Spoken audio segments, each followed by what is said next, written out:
Bizarre mental disorders, a bizarre topic that I had a blast with this week. It's fascinating and at times sobering subject will take us all over the mental health map, from a lot of strange dietary choices to a number of unique delusions that may or may not be officially recognized by mental health professionals. We're going to go over some pretty staggering statistics on mental illness, and we're going to learn about some of the most common mental illnesses, plus some of the most controversial.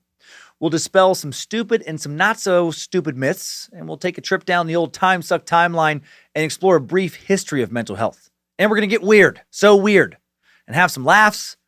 I'm going to take you deep into my own wackadoodle noodle and reveal how truly crazy I am. We've all got our shit. So let's get into this deeply cranial, highly cerebral, and super instructive excuse for me to make some dark jokes about some strange and rare diseases of the meatsack mind in this mental health Don't Pretend That You're Not Crazy 2 edition of Timesuck. This is Michael McDonald, and you're listening to Timesuck. You're listening to Timesuck.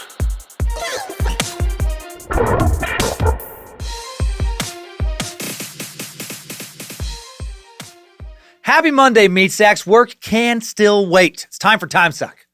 Hail the great Nimrod, praise the powerful Lucifina, bow down to good boy Bojangles, and be delighted by the sweet, soothing sounds of Triple M. I'm Dan Cummins, the master sucker, the mush-mouth king, random knowledge slut, and you are listening to Timesuck. The new stand-up tour almost here. Toxic Thoughts Tour kicks off a week from this weekend in Sacramento, California, January 23rd to the 25th. At least one show already sold out. Thank you for that. Get those tickets if you're going to go. I know seating is getting limited for all the shows. Then I'm off to Vegas, bringing the whole family down to Sin City. Shows at Jimmy Kimmel's Comedy Club, Super Bowl weekend.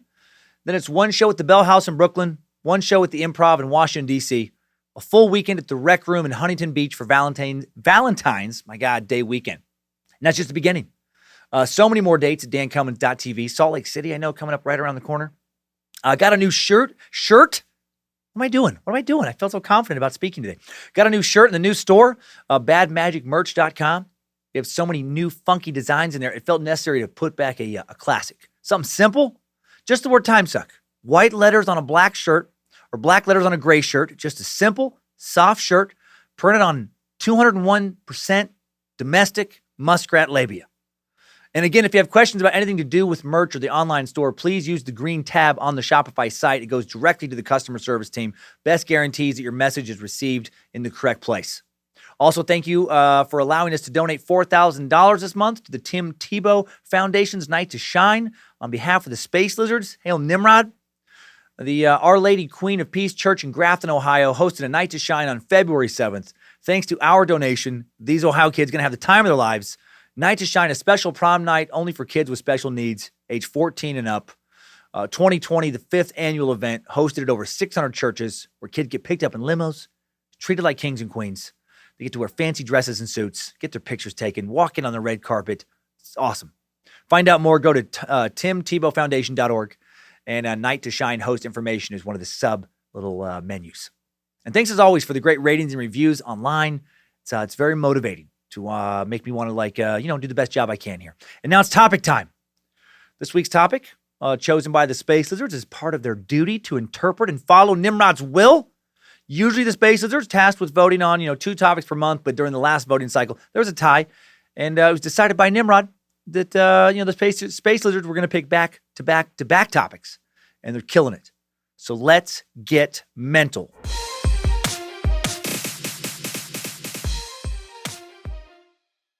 What even is mental illness? I don't know, because I am for sure not mentally ill on even a small level. I mean, come on. This is me we're talking about. Johnny Normal. Danny Stable, Sir Sucks-a-Lot. 1,000% for sure, I am super duper sane. Mind is in tippy-top, yip-yip-yah, Hail Nimrod shape.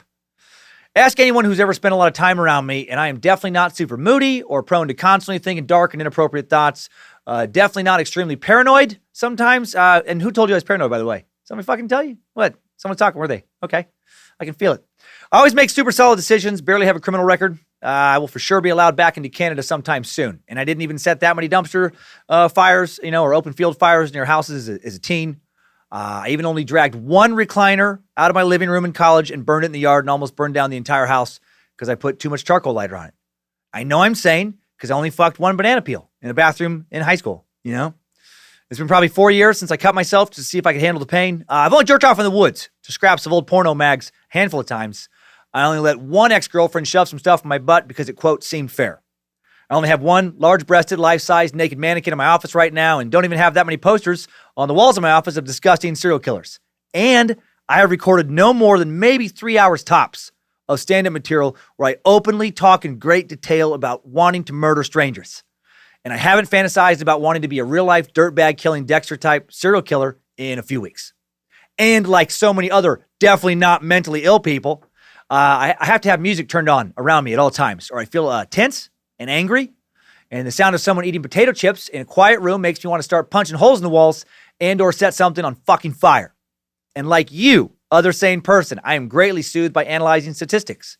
I have checked the stats of NFL, Major League Baseball, the NBA, players, current and historical, literally every single fucking day for at least a few minutes for over 20 years. And I very much like to do things in threes or life feels chaotic and incomplete. You get it. You get it. So why am I sharing all this with you? To point out that while I've never taken any mental health diagnostics to see if I technically have some kind of mental health quote unquote issue, I also have a life resume full of questionable decisions and definitely feel crazy in some ways. Everyone I've ever seriously dated has joked about me for sure being crazy, like every single person. Gosh dang. Oh my heck, mother, my zapples are getting on fire. But seriously, some people for sure think I'm nuts. And I bet at least one person, even if that person is you, thinks that you are nuts. And one way or another, we all have our shit. I mean, what does normal even mean, really? It's subjective. So keep that in mind with today's suck. For what it's worth, if you've been diagnosed with some type of mental health condition or mental disorder, I don't think that means you're necessarily, crazier than me or lots of other people. And when I joke around about this stuff, I'm not making fun of you personally, or I don't think you are any more fucked up overall than I am. All that being said, today we'll be talking about some more extreme mental health disorders. Just like someone who's extremely physically handicapped has to work a lot harder in some ways than the rest of us to accomplish some of the same things, so do people with severe mental disorders. And I feel worse in some ways for people with extreme mental disorders than I do for people with extreme physical handicaps, because you can see someone not having legs. You don't expect someone without legs to just walk around on their own. You don't get annoyed when they're taking too long crossing the street. Just, come on, buddy. Come on, move it along. I mean, you don't feel that way unless you have an extreme mental disorder. The real problem with mental illness, mental disorders, is that you can't see it. You can't touch it. You can't always visually see that someone's brain is wired a bit differently than yours. And because of that, I feel like it can be, a little easier to get mad or frustrated or disgusted with people with mental disorders and adopt this attitude of like, come on, knock it off. Come on. Don't do that. Act right. Which is terribly unfair because they can't make their mind, for example, stop feeding them delusions any more than someone with no legs can pop up out of a wheelchair and just fucking win a 100-yard dash. So while we're going to learn some stuff today, we're going to have some laughs. I hope we also gain some understanding, which leads to some extra tolerance and compassion. So cool? All right, cool. Now back to my initial question. What is mental illness? Here's a fairly broad stroke definition. Mental illness is a health condition involving changes in emotion, thinking, behavior, or a combination of these. Mental disorders are associated with various degrees of distress and or problems functioning in social, work, or family activities. Mental health professionals want to stress that mental illness is nothing to be ashamed of. It's a medical problem, just like heart disease or diabetes. Also, if you want to take a spiritual or religious view, having a mental illness, all that it means is that God hates you. Not a big deal. God hates a lot of people. He doesn't like you, so he put less knives in your drawer than most other drawers. He put less cards in your deck. Of course, that is not a common spiritual or religious view. I don't think so. I hope not. JK.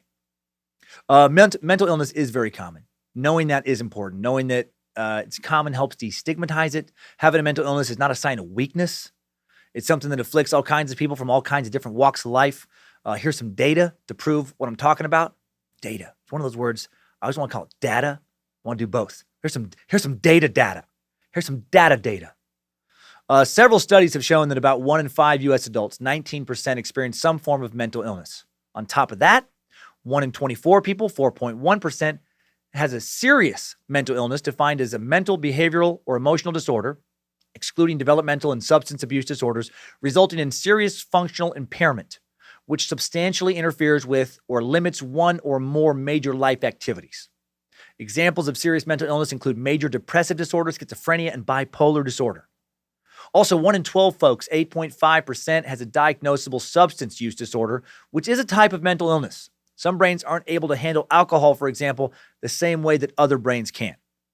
And then there are all the people who may not consistently suffer from mental illness, but do experience some type of mental health issue or episode from time to time. While accurate numbers are obviously very hard to come by globally, the worldwide estimate, according to the United Nations, is that 1 in 4 people will experience a mental health issue in any given year. That's obviously a lot of people. Other studies show that almost half of U.S. adults, 46.4%, will experience some type of mental illness during their lifetime. Just like you can be physically healthy most of the time, and then you can get cancer or shingles or have a heart attack or have your back go out, etc., etc., you can also have your brain go out in some way from time to time. A lot of people live with some form of mental illness. Current studies indicate that somewhere between 1% and 2.8% of adults in the U.S. live with some form of bipolar disorder. And while percentage-wise that might not sound like a lot, that's anywhere from 3.72 million to 22 million people. That can't be right. It's anywhere from 3.72 million. I did some funky math there. That is not right. I can recorrect it right now to almost 10 million people. I don't know where the hell 20. That's my own mental disorder. Around 9% of people in the U.S. live with major depression. Almost 30 million people. About 11% of children have a mood disorder, and about 10% have a behavior or conduct disorder. About 26% of adults experience homelessness in shelters, live with serious mental illness. Around 24% of state prisoners have a recent history of a mental health condition. And one more stat before going forward, according to a number of studies, the LGBTIQ community, 2 to 4 times more likely to experience mental health issues than the non-LGBTIQ population.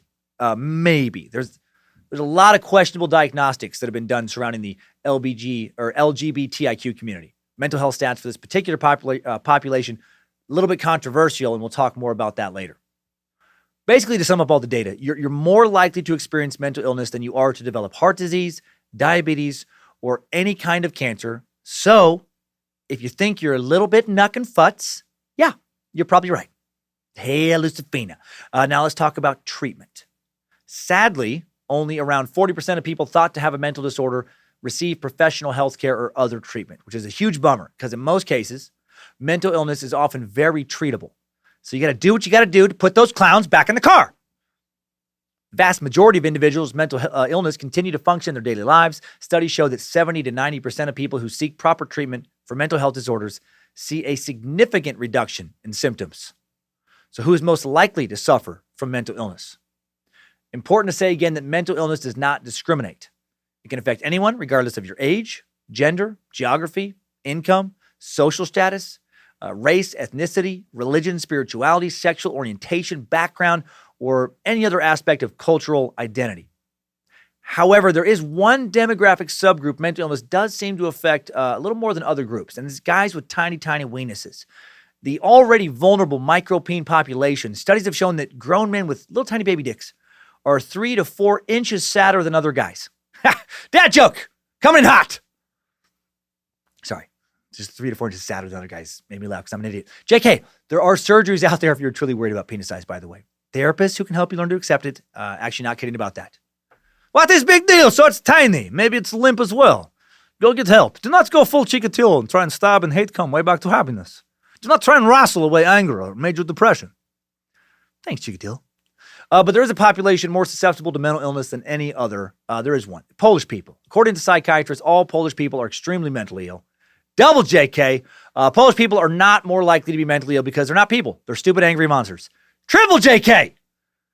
Just a dumb joke to rile up my wife. I'm done for a bit now. No, the younger you are, the more likely you are to experience an onset of mental illness. That one is true. While mental illness can occur to anybody at any age, 3/4 of mental illnesses do begin by the age of 24. So rest easy if you're 25. Mental illness takes many forms. Some are mild, only interfere in limited ways with daily life, such as certain phobias, aka abnormal fears. If you truly have, coulrophobia, for example, you'll be fine as long as you don't go to the circus, watch the movie It, or have someone send a birthday clown to your office. If that happens, your intense fear of clowns is going to cause you to maybe quite literally lose your shit. That's, coulrophobia, I think is how you say that. Other mental health conditions are not so situational. and can be severe enough that the afflicted may need to be placed in a psychiatric hospital. There are so many different kinds of mental illnesses, just like there are so many different kinds of physical illnesses. There are 265 different mental disorders listed in the DSM-5, the Diagnostic and Statistical Manual of Mental Disorders, not counting various illness modifiers, like various little subsets. The DSM-5 is the handbook used by health professionals to help identify and diagnose these illnesses. The 5th edition came out in 2013.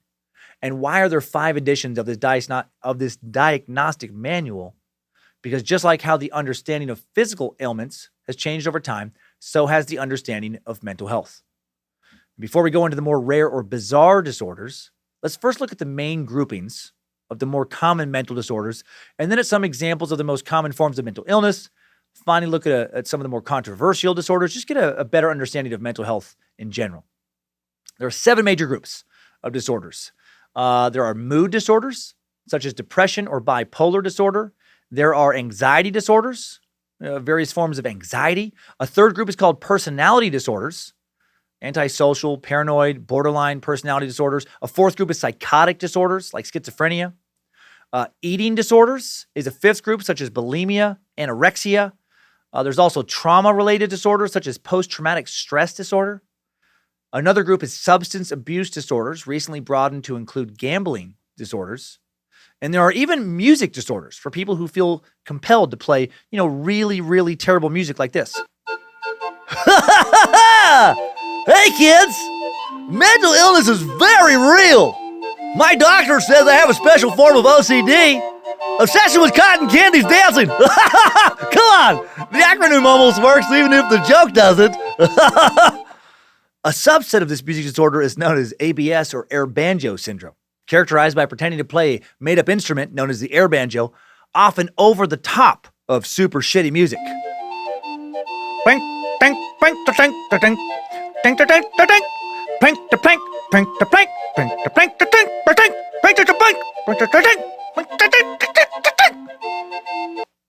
And of course, the real disorders stop. The group stop at before the made-up music disorder, at substance abuse disorders. Okay. Now that we all know what the main groups are, let's look at the most common mental illnesses. I probably have some mental illness that has something to do with wanting to do the jokes I do. According to data collected by numerous mental health organizations, here are the 8 most common mental conditions. Depression. Upwards of 350 million people worldwide deal with depression. Also, women are nearly twice as likely to men as to be diagnosed with depression. Now, does that mean that women get depressed more often than men? Not necessarily. Might just mean that men are much more reluctant to seek treatment. There's also all sorts of different levels to how severe your depression might be. There's the lowest level, known as the shut the fuck up, stupid crybaby level. That one doesn't show up in the DSM-5 or anywhere else because I just made it up, but it feels kind of real to me sometimes. One not made up severe type of depression is persistent depressive disorder. A chronic type of depression, also known as dysthymia. Dysthymic depression can interfere with daily life extensively because it's a combination of depression being intense that can last for a long time. Yeah, a combination of the intensity and just long lasting. People with dysthymia experience symptoms for at least 2 years, and about 1.5% of American adults experience dysthymia each year. Sounds like a motherfucker. But what even is depression really? I think most of us have a vague sense it's a feeling of sadness. Let's define it a bit more properly since we're here. Depression is often characterized by loss of interest or pleasure, general sadness, feelings of guilt or low self-worth, difficulty falling asleep, eating pattern changes, exhaustion, and a lack of concentration. And depression isn't simply the result of imbalanced brain chemicals. It's not just a lack of enough serotonin, as it's often depicted, so you can't always just take some pills to make it go away. Rather, several forces such as genetics, life events, medical problems, and medications can combine to bring on this illness. In its most severe form, depression can lead to suicidal thoughts and worse, suicidal actions.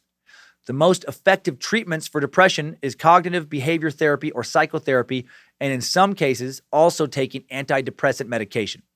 The least effective treatment for depression that I am aware of is getting repeatedly kicked in the dick and or pussy while the person kicking you yells, "Sad kicks for the sad baby!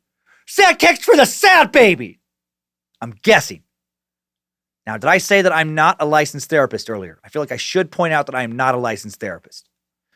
Another form of depression is experiencing a MDD or major depressive disorder, characterized by feelings of extreme sadness or hopelessness that last for at least 2 weeks. This condition is also known as clinical depression. People with MDD may become so upset about their lives that they think about or try to commit suicide. About 7% of Americans experience at least one major depressive episode each year. Now let's talk about another very common form of mental illness, anxiety.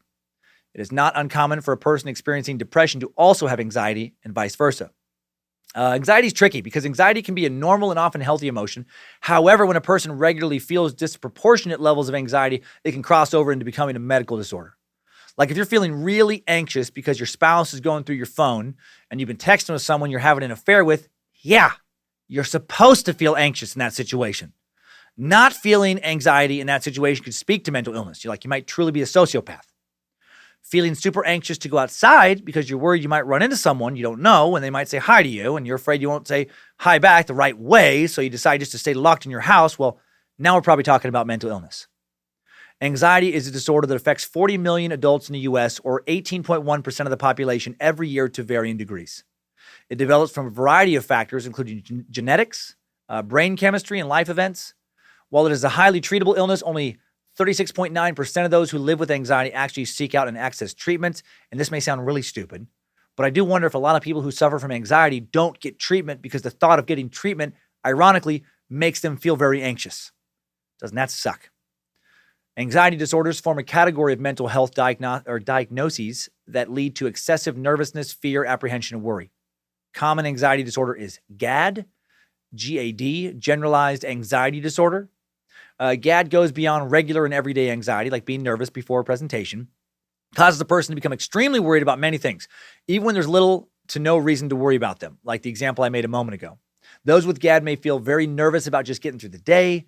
They may think things just aren't going to work out in their favor. Sometimes worrying can keep people with GAD from accomplishing basic tasks and chores, like going outside to get the mail because you're worried you might run into someone you don't know, right? That whole thing I just laid out in GAD affects about 3% of Americans every year. Another common anxiety disorder is social anxiety disorder, also very prevalent. Social anxiety disorder, sometimes called a social phobia, is defined by an extreme fear of social situations. People with this disorder may become very nervous about being judged by other people. People who wear mesh tank tops and capri cargo pants and white tube socks with black Crocs to nice restaurants are much more likely to suffer from this disorder, since people are definitely judging the shit out of them. But seriously, this disorder can make it hard to meet new people, attend social gatherings, and approximately 15 million adults in the U.S. alone experience social anxiety each year.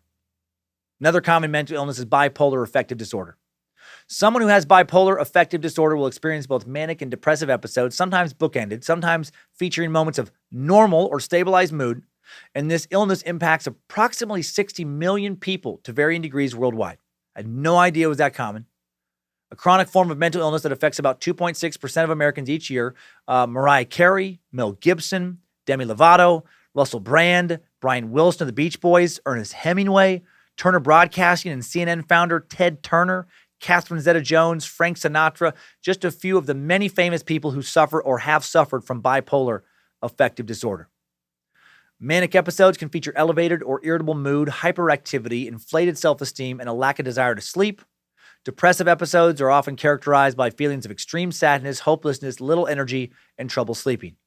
And while the cause of bipolar is not entirely known, a mixture of genetic, neurochemical, and environmental factors to play a role in the progression of the illness, which can be treated, usually very successfully through medication and counseling. It's very important to seek treatment if you have bipolar disorder due to a dramatically increased risk of suicide. In a study from Denmark spanning 4 decades, 8% of the male bipolar patients and 5% of the female patients eventually died via suicide, compared to 0.7% of the men and only 0.3% of women in the general population. That's a huge difference.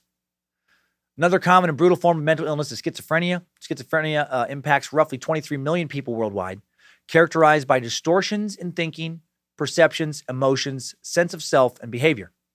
Those who have these illnesses can experience hallucinations and delusions starting in late adolescence or early adulthood, making it difficult for people to work, study, or interact socially. Yeah, I bet. Hard to focus on that final if you hear a voice telling you that Hitler is still alive, and hiding in your sociology professor. And the only way to expose him is to fill your backpack with 100 beanie babies that open their eyes and become alive the second you close the zipper. Not having control of your own thoughts, hearing a voice inside your head that truly feels foreign. How terrifying. Dementia is another all too common and frightening mental illness.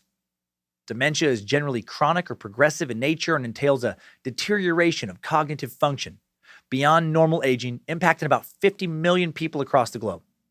From memory, orientation, and thinking to comprehension, calculation, and language, the decline in cognitive function is generally met with degrading emotional and social control.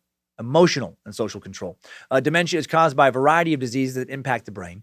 There's currently no cure available, but there are treatments designed to ease the suffering and confusion of the sufferer. Another well-known disorder that affects millions of Americans and millions more across the globe is OCD, which is not obsession with cotton candy dancing. No, it's obsessive compulsive disorder. OCD causes constant and repetitive thoughts or obsessions. These thoughts happen with unnecessary and unreasonable desires to carry out certain behaviors or compulsions. Many people with OCD realize that their thoughts and actions are unreasonable, yet they cannot stop them. More than 2% of Americans are diagnosed with OCD at some point in their lifetime. And I looked over some OCD case studies online, and I know finding some of them hilarious may mean that I am mentally ill, but I did laugh at this one. Ms. X is a 21-year-old undergraduate studying accountancy who has been distressed for the past few weeks by some disturbing thoughts. She has thoughts of slapping her friends for no reason when they study together, and also has mental images of them indulging in sexual acts. She finds these thoughts and images to be repulsive and disturbing, but they continue to be intrusive and difficult to resist. She is even more distressed when she goes for her regular prayers. She will have sudden impulses to blaspheme the name of God. She is afraid that she might lose control one day and shout blasphemies in public. I just keep picturing this poor young lady talking to her therapist. And what recurring thoughts do you have when you're studying with your friends, Sarah? Nothing. It's nothing. It's okay, Sarah. You're in a safe space. What do you think about when you're studying with Rachel and Janelle? I want to slap those stupid bitches. I want to slap them in their faces. Good, Sarah. Good. This is good to talk about. And what else do you want to do to Rachel and Janelle? I want to eat their pussies. I want to slap those goddamn bitches and eat their pussies. Forgive me, Father. How mentally ill would it make me if this anonymous woman's OCD thoughts turned me on? Asking for a friend. Another very common DSM-5 defined mental illness is insomnia, assigned to individuals who experience recurrent poor sleep quality or quantity that causes distress or impairment in important areas of functioning. Some of the criteria for an actual insomnia diagnosis is difficulty sleeping occurs at least 3 times a week and is present for at least 3 months. And the problem cannot be attributed to substance use or medication. Okay, one more. PTSD. According to the American Psychological Association, 70% of adults in the U.S. report experiencing some type of traumatic event at least once in their lives, and 20% of those people go on to develop full-blown post-traumatic stress disorder. PTSD affects 7.7 million adults, or 3.5% of the U.S. population. And that one's that little is from a few years back. So now it would be, closer to more like 9 million. And it affects a much higher percentage of veterans. Studies have shown that roughly 15% of Vietnam veterans and up to 20% of Operation Enduring Freedom veterans suffer from PTSD. So those were some of the most common mental illnesses. Now, before we look into some truly bizarre mental health disorders, let's look at some controversial mental health issues. Because mental health can be a touchy subject, to say the least. The stigmas that come with being diagnosed as having a mental disorder can be almost as harmful to a person's well-being as the actual illness itself. Stigma often keeps people from seeking treatment. The stigma can often lead to drugs, alcohol, eventually yelling at no one in particular in front of the Starbucks at the intersection of Santa Monica and Bundy in West LA and pooping on the sidewalk.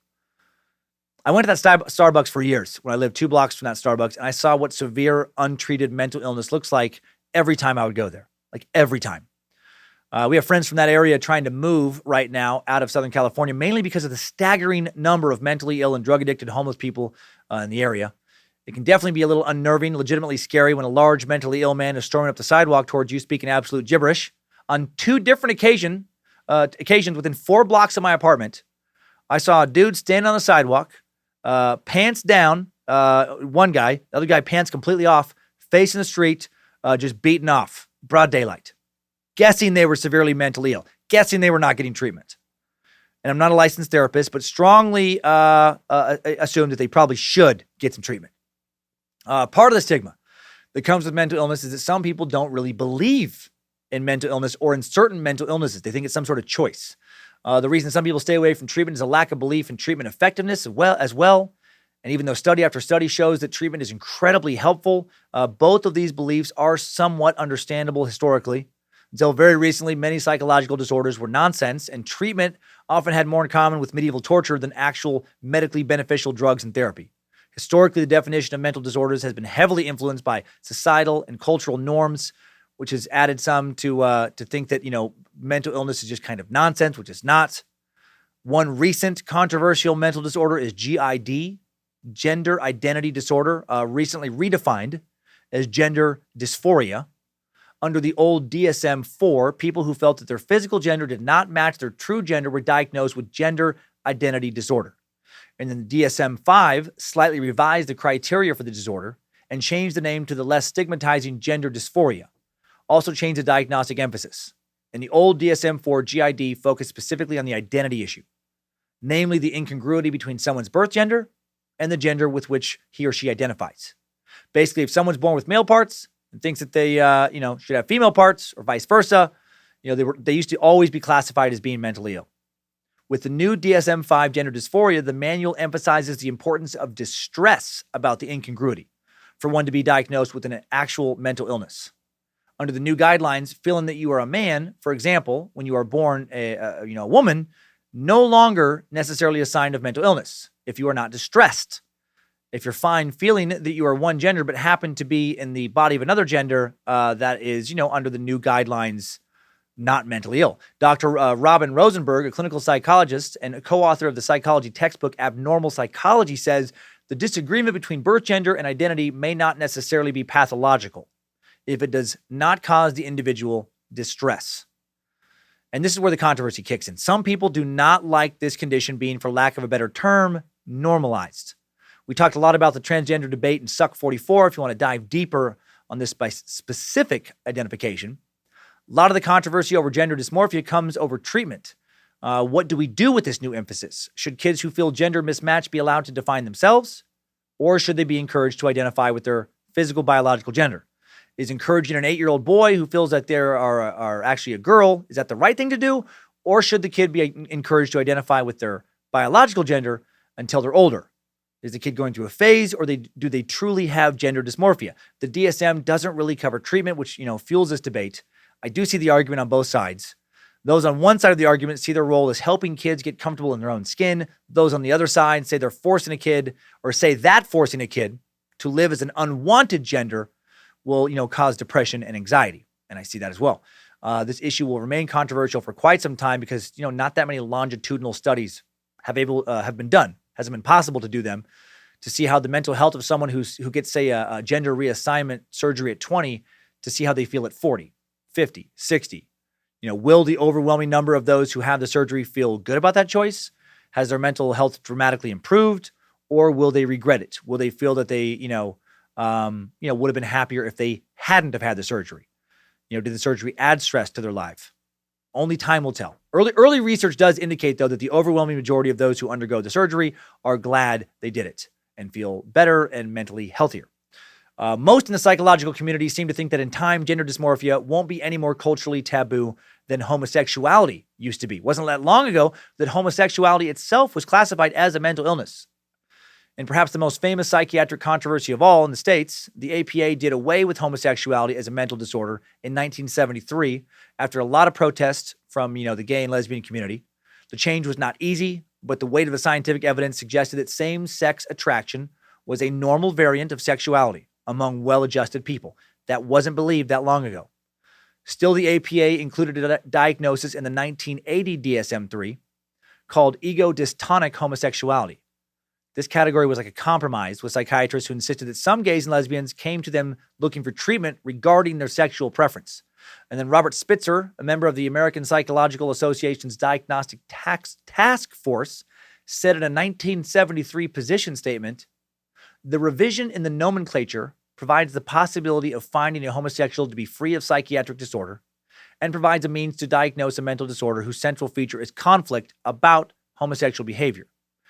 But the ego-dystonic homosexuality diagnosis was short-lived. The category didn't make sense to many psychiatrists who argued that anxiety over sexual orientation could fit into already existing categories. So in 1986, ego-dystonic homosexuality disappeared from the DSM lexicon.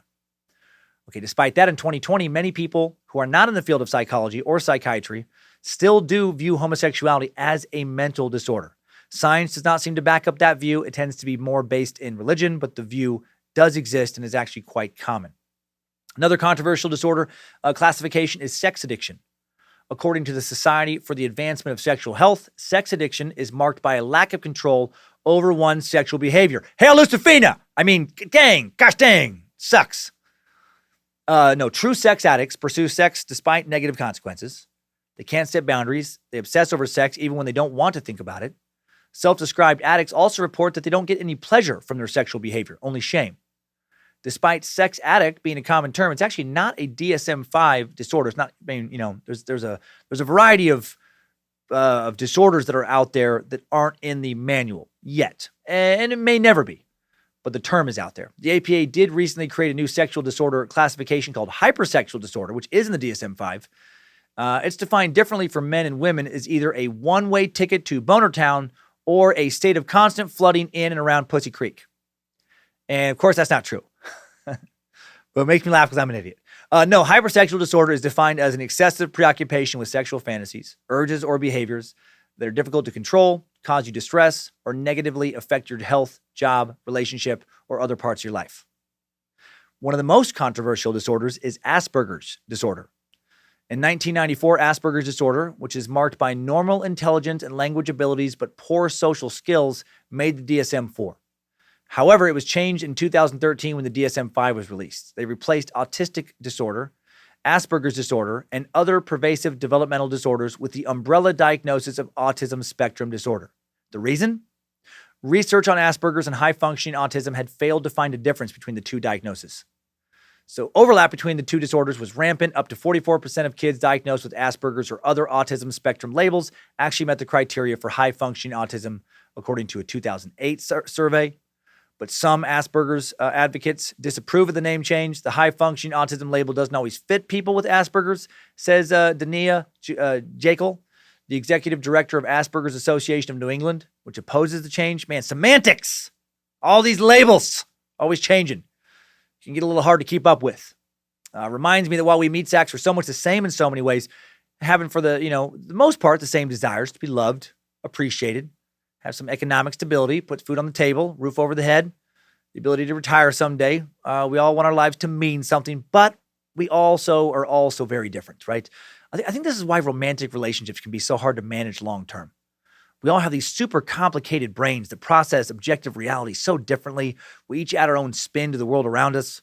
We each place different emotional emphasis on situations, reading things into situations that aren't there because of how those situations remind us maybe of past experiences.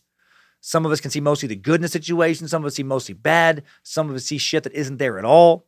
We each have an idea of how things are supposed to work, but that idea is rarely exactly the same as the person standing next to us. It's fucking amazing that we can all come together and compromise and actually get anything done.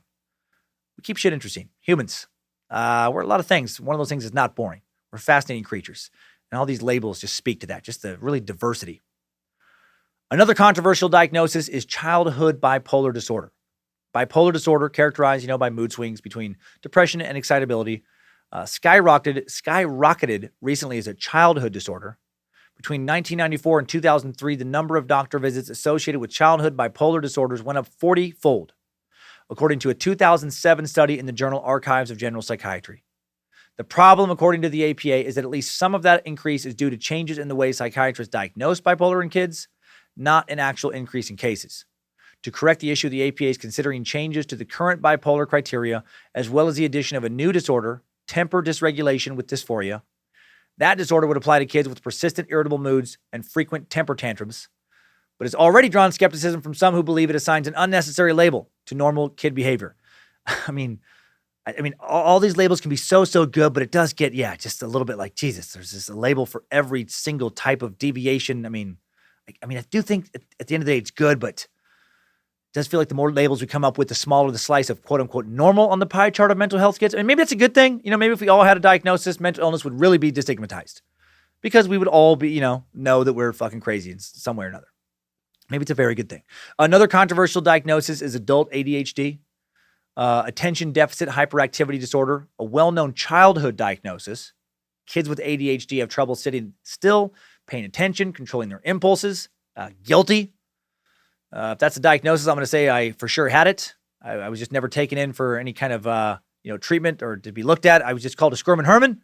I was told I had ants in my pants, and my desk was moved out into the classroom, out of the classroom and into the hallway. Recently, psychiatrists have also begun to diagnose ADHD in adults, and just like ADHD in children, how it was criticized for being overdiagnosed, so is adult ADHD now. A common accusation is that psychiatrists are conspiring with pharmaceutical companies to sell more ADHD drugs. And I don't believe that. I don't think psychiatrists after psychiatrists are just throwing away their ethics and jumping into the coffers of big pharma, over and over. And also, the treatment, the drug treatment does show that it helps people. So, it'd be one thing if everybody was prescribing medications and it just wasn't doing anything, then it would seem like a conspiracy, like they're just doing it for money. But if people's, mood stabilizes and they're actually able to function much better socially, they're much happier, then yeah, that's a good thing. Another disorder that's been controversial, maybe the most fascinating disorder of all, as far as a commonly known one, dissociative identity disorder, previously known as multiple personality disorder. This was made famous by the 1973 book Sybil in America, which was made into a movie the same name in 1976. And the film and the book told the story of Shirley Mason. Her pseudonym was Sybil, who was diagnosed as having 16 separate personalities as a result of horrific physical and sexual abuse doled out at the hands of her monster of a mother, Mommy Dearest. The book and the movie were big hits, but the diagnosis was not. In 1995, psychiatrist Herbert Spiegel, who consulted on Shirley Mason's case, told the New York Review of Books that he believed Mason's personalities were created by her therapist, who perhaps unwittingly suggested that Mason's different emotional states were distinct personalities with different names. Likewise, critics of the dissociative identity diagnosis argued that the disorder is artificial, perpetuated by well-meaning therapists who convince troubled and suggestible patients that their problems are due to multiple personalities. Reminds me of hypnosis therapy, where people are, suddenly remember that they were abducted by aliens and that they were molested by members of a satanic cult. Nonetheless, dissociative identity disorder has weathered this criticism and it still is in the DSM. It's in the DSM-5, which does mean that the psychological and psychiatric community at large does allow for this extreme condition to be a real thing. Here's the diagnostic criteria for this. The disorder is marked by a disruption of identity, characterized by two or more distinct personality states or an experience of possession.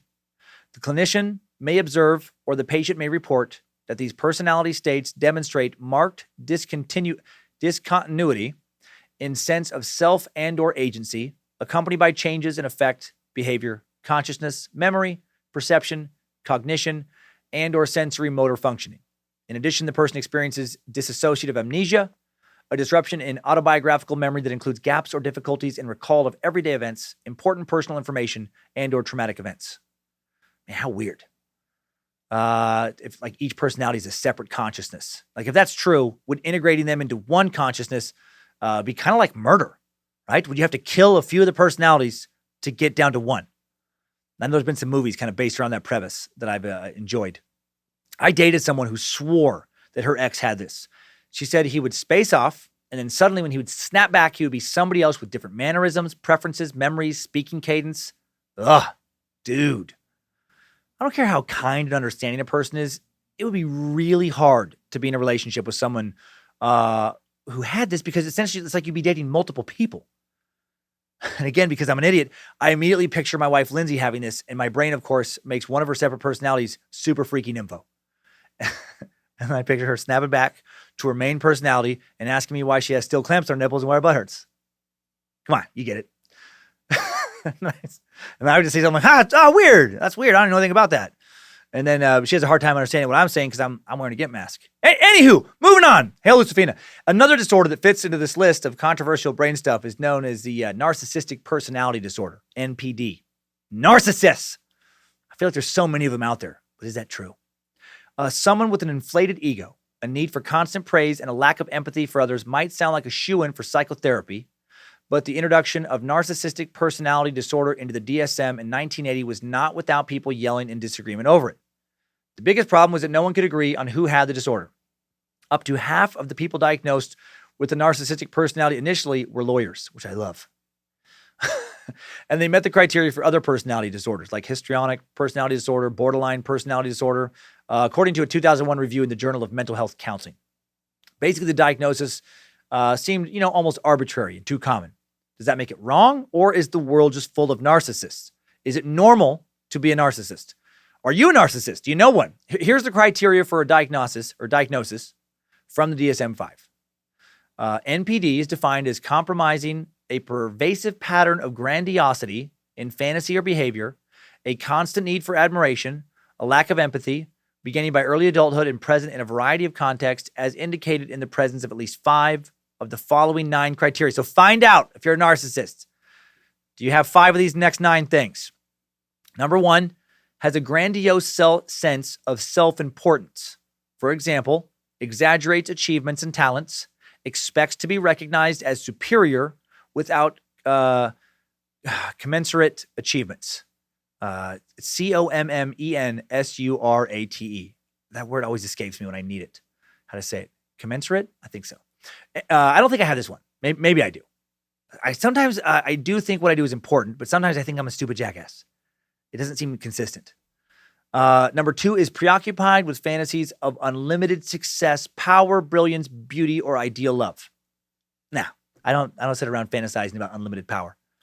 I would rather have somebody smarter than me in charge. That would make me feel better. If the thought of me being in charge of everything would make me super fucking anxious. I'm like, I'm gonna fuck it up.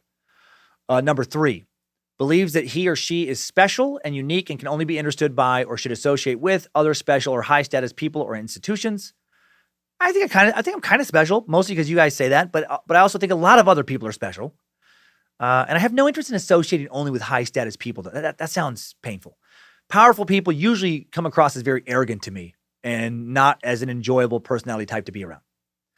Number 4, requires excessive admiration. No, I'm lucky that I get that. It mostly just makes me feel uncomfortable. 5, has a sense of entitlement. That is unreasonable expectations of especially favorable treatment or automatic compliance with his or her expectations. I mean, maybe. I do kind of wish I was above the law, right? That would be fun. Who would want to be above the law? Mostly I just want to be able to drive really, really fast and not get pulled over. And maybe occasionally, don't get crazy, do some hard drugs in public and not have to worry about getting arrested. You get it. Number 6 is interpersonally exploitative. That is, takes advantage of others to achieve his or her own ends. No, come on. I married a Polish woman. I can't exploit her. She can't even read or write. So that one's not true. JK, she's very smart. 7, lacks empathy, is unwilling to recognize or identify with the feelings and needs of others. No, seeing sad people makes me feel like a sad boy. Number 8, often envious of others or believes that others are envious of him or her. No, you do you, let me do me. I don't think about envy really. I mean, yeah, sometimes I see some comment like, that'd be cool, but I don't ever want their life. Number 9, shows arrogant, haughty behaviors or attitudes. Maybe get a little haughty. Oh, haughty pants. Hottie Cummins. That's what they call me. Oh, hot cum. Okay, so that felt good to go through. I don't think I'm a narcissist despite having a very self-centered career. I do think I have known some narcissists for sure, though. I do think I may be related to some. Okay, one more controversial diagnosis, this time from the days of yore. Then we're off to bizarro land. This one is just entertaining to me. Hysteria. This is fucking crazy. In the Victorian era, hysteria was a catch-all diagnosis for women in distress. The symptoms were very vague because it's nonsense. Discontentment, weakness, outbursts of emotion, nerves, shopping too much, erect nipples, not making that one up.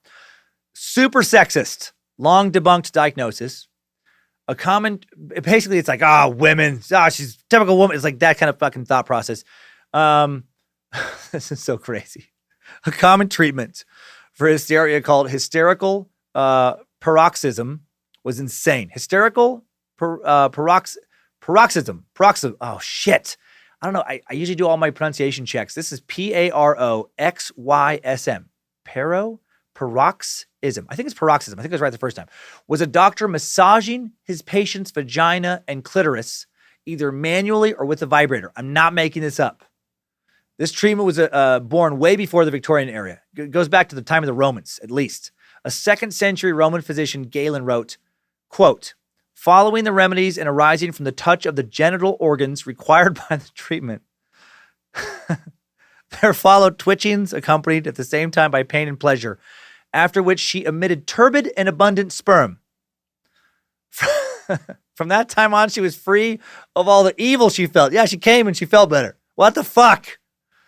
Nurse, this woman is hysterical. Please, get a hold of Dr. Fingerblaster. Women would go visit a doctor or therapist, and this dude, it was always a dude, would finger them. Just fucking finger blast them. Or stick a vibrator in their vagina, or rub it around their clit until they came. And apparently, I guess, would keep his pants on the entire time and did not see this as a sexual encounter, but rather just as medical treatment. Oh my God. I bet some women scheduled a lot of these doctor's appointments. And I bet some doctors put calluses on their dicks from constantly beating off in between appointments. How was work today, dear? Exhausting. I had to treat 10 hysterical women. With the last patient, who had a particularly stubborn vagina, I experienced the mother of all cramps in my forearm. I had to use both hands, even engage in some rectal stimulation, even pinch a few nipples to cure her. You get it. I'd love some aspirin, an ice pack, and a stiff drink if you could be so helpful. It's crazy. According to a 2002 editorial in the academic journal Spinal Cord, the diagnosis of hysteria gradually petered out. No pun intended. Petered. Throughout the 20th century, by 1980, hysteria disappeared from the DSM in favor of newer diagnoses like conversion and dissociative disorders. My God, today a doctor would fucking lose their license if they got treating patients by, I'm just helping them come. They're tense. How am I supposed to relax them? Okay, now let's talk about some bizarre mental disorders. We've already gotten a little bizarre. But first, for those of you not listening or watching on YouTube, let's check in with some sweet-ass sponsors offering up some sweet-ass deals. Now we're back from our break, or if you're on YouTube, there was no break and just a weird, awkward, slight pause. So many rare and fascinating disorders to cover now, most of which have not been given labels, treated by therapists, not listed in the DSM. Let's start with Alice in Wonderland syndrome. Alice in Wonderland syndrome is a very rare condition that causes temporary episodes of distorted perception and disorientation. You may suddenly feel larger or smaller than you actually are. It's so weird.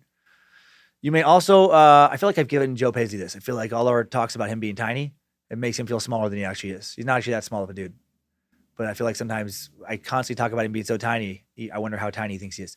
But you may also find like the room that you're in or the surrounding furniture seems to shift and feel further away or closer than it really is. These episodes are not the result of a problem with your eyes or a hallucination. They're caused by changes in how your brain perceives the environment you're in and how your body looks. The syndrome can affect multiple senses, including vision, touch, and hearing. You may also lose a sense of time. Time may seem to pass faster or slower than you think. Alice in Wonderland syndrome primarily affects children and young adults. Most people grow out of the disordered perceptions as they age. But it is still possible to experience this in adulthood. And it's also known as Todd's syndrome. It was first identified in the 1950s by Dr. John Todd. Good old two first names. First name is a first name and last name is a first name. I love that. You can flip it. Dr. John Todd. This is his partner, Dr. Todd John. Anyway, British psychiatrist, he noticed that certain patients reported exactly the same feeling of opening out like a telescope. He also noted that the symptoms and recorded anecdotes of the syndrome closely resembled episodes that the character Alice Liddell experienced in Lewis Carroll's novel, Alice's Adventures in Wonderland. AWS episodes different for each person. What you experience may vary from episode to episode. A typical episode will last a few minutes. It can last up to half an hour. During that time, you may experience one or more of the common symptoms, such as migraines, size distortion, including both micropsia, the sensation that your body or objects around you are growing smaller, macropsia, the sensation that your body or objects around you are growing larger. Perpetual distortion is another symptom. If you feel that the objects near you are growing larger or that they're closer to you than they really are, you're experiencing palopsia. The opposite of that is talopsia, the sensation that objects are kind of moving farther away from you. Time distortion, the sensation that time is moving faster or slower than it really is. Sound distortion, even typically quiet sounds can suddenly be loud and intrusive. You can even experience loss of limb control, loss of coordination. A symptom occurs when muscles feel like as if they're acting involuntarily. In other words, you may feel as though you're not controlling your own body. The altered sense of reality can affect how you move or walk. You may feel uncoordinated or have difficulty moving about as you normally would. Fucking weird. So strange. Experiencing all of this would obviously fuck your day up a little bit. Hard to frame a house, properly if you feel like you're suddenly a tiny mouse-sized person. And that the, wall you're supposed to be working on is suddenly, 90 yards away. Hard to prep for surgery if you think that you're a giant and you can't control your arms. So what causes all of this? Researchers believe unusual electrical activity in the brain causes abnormal blood flow to the parts of the brain that process your environment and experience visual perception, right? Messes up your ability to perceive reality around you. One study found that 33% of people who experienced AWS had infections. Both head trauma and migraines were tied to 6% of AWS episodes. More than half of AWS cases have no known cause. So really, nobody knows.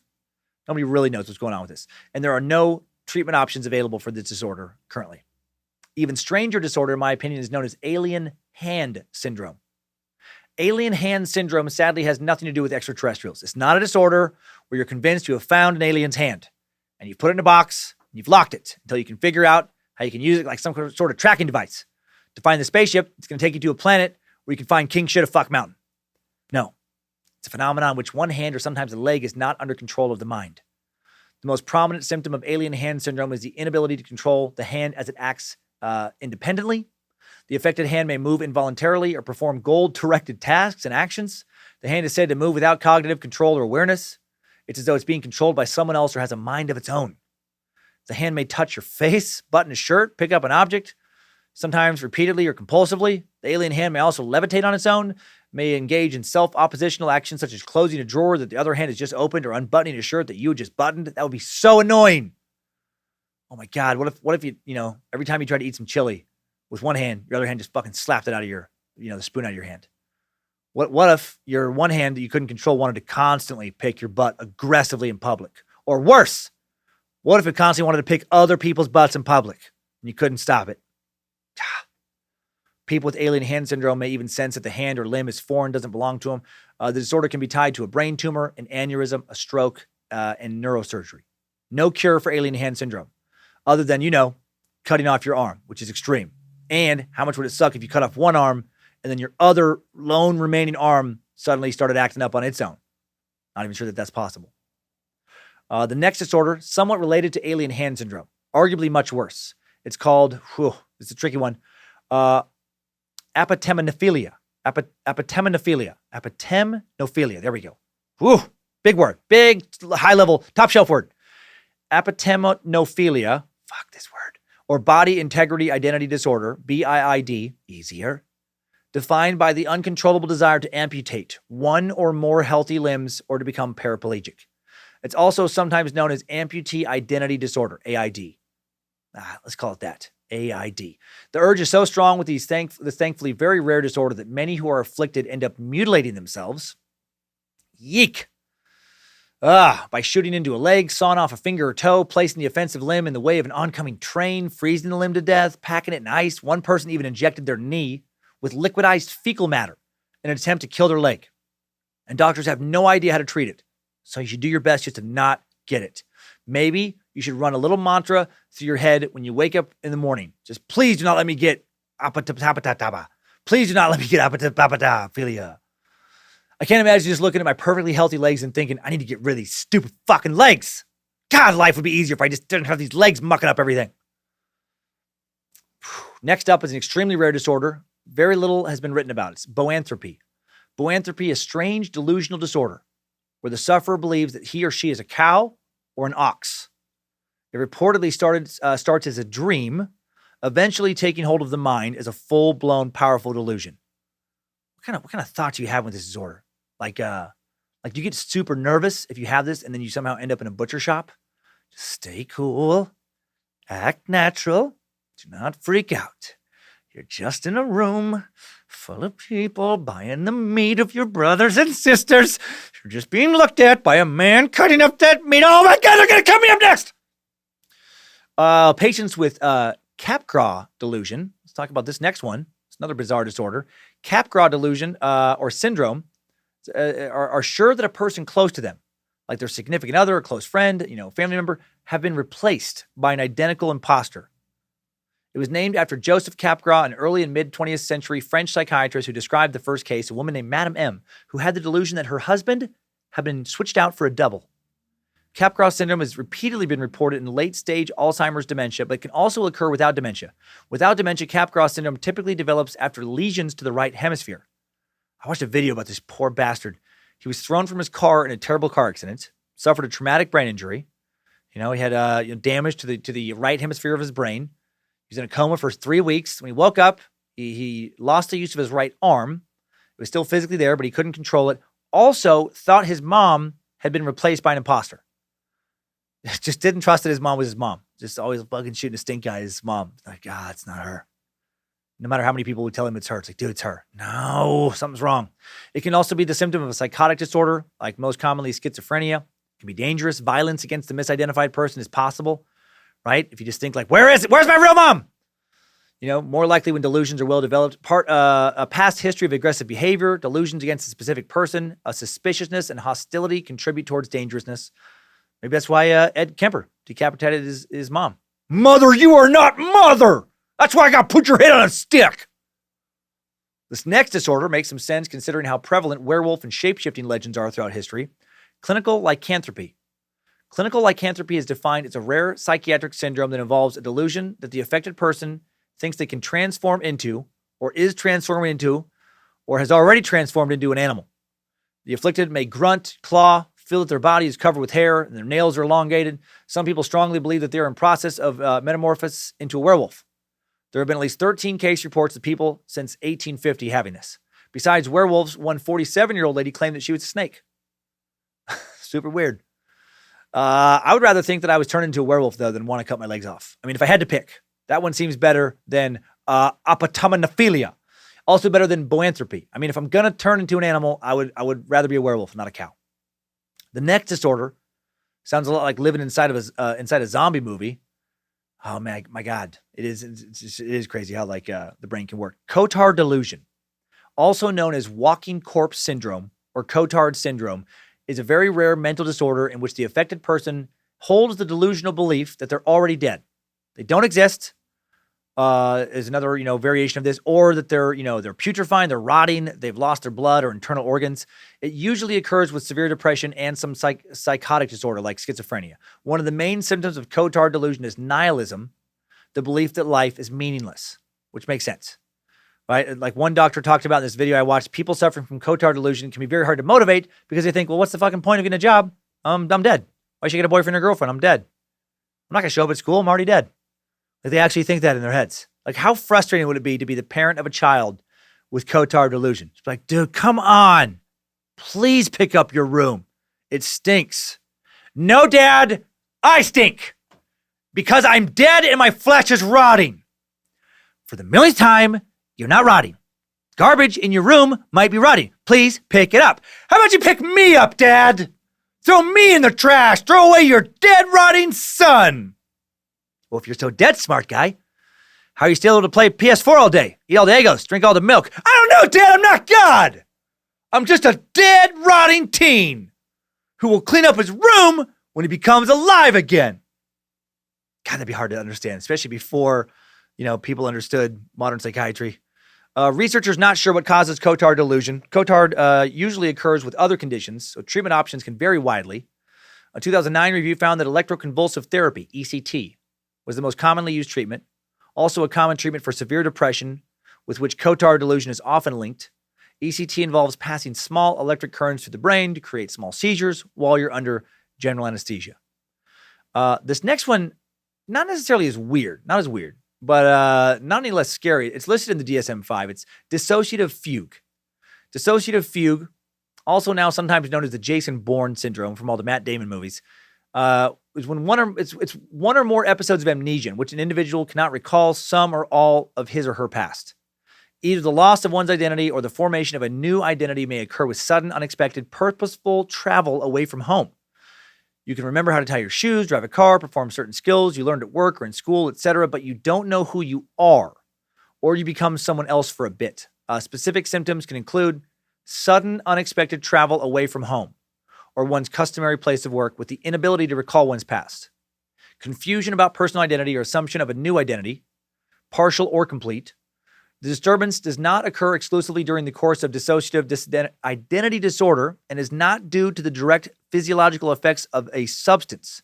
For example, a drug of abuse, a medication, or a general medical condition like a temporal lobe epilepsy. The length of the fugue may range from hours to weeks or months, occasionally longer. During the fugue, the person may appear normal and attract no attention. The person may assume a new name, identity, domicile, may engage in complex social interactions, like they can have a whole other life and then snap out of it. At some point, confusion about their identity and the return of the original identity makes the person aware of amnesia and causes great distress. What the fuck? I mean, can you imagine you're driving to work one morning and then what feels like, a moment later, you're grabbing a meal in a soup kitchen 500 miles from home and find out you've been sleeping on the street for 2 months and going locally by the name of fucking Whiskey Pete, right? That'd make me so nervous for the rest of my life, if that happened to me. Never knowing if I might slip into that again. Also, could be a great excuse for having an insane, midlife crisis. Like, baby, it's me. Oh my God. Oh, I'm sorry. I can't believe I went missing for fucking 2 weeks again. I somehow ended up back outside of Vegas where I ended up getting used as some kind of quality control tester at a high-end brothel. Apparently I was going by the name of Thunderdick and living on cocaine and steak and pussy. Gosh dang. Can't believe I almost completely drained their savings and got so many STDs. Damn you, dissociative fugue. This condition also pretty rare. The prevalence of dissociative fugue estimated at 0.2%. Treatment sometimes involves hypnosis or drug-facilitated interviews. However, efforts to restore memory very often unsuccessful. This next disorder, more of a category of disorders than a single illness, factitious disorder. It is in the DSM-5, which states that it is a psychiatric disorder in which sufferers intentionally fabricate physical or psychological symptoms in order to assume the role of the patient without any obvious gain. People who suffer from factitious disorder act as if they have a physical or mental illness when in fact they have consciously created the symptoms or faking it. And these people are often willing to undergo sometimes seriously painful or risky tests to get the sympathy and special attention they crave. There's two main types of factitious disorders. There is the factitious disorder. Make sure yeah, that's right. Okay. Imposed by oneself that can include the falsifying of psychological or physical signs or symptoms. An example of a psychological factitious disorder of this type is mimicking behavior that is typical of a mental illness such as schizophrenia. The person may appear confused, make absurd statements, report hallucinations, and then there is the factitious disorder imposed on another. People with this form of the disorder produce or fabricate symptoms of illness in others under their care. Children, elderly adults, disabled persons, pets. Most often occurs in mothers, although it can occur in fathers who intentionally harm their kids in order to receive attention. Yeep. There are no reliable statistics regarding the number of people in the U.S. who suffer from factitious disorder. Obtaining accurate statistics is difficult. It's very hard to diagnose because patients do not typically acknowledge they have it.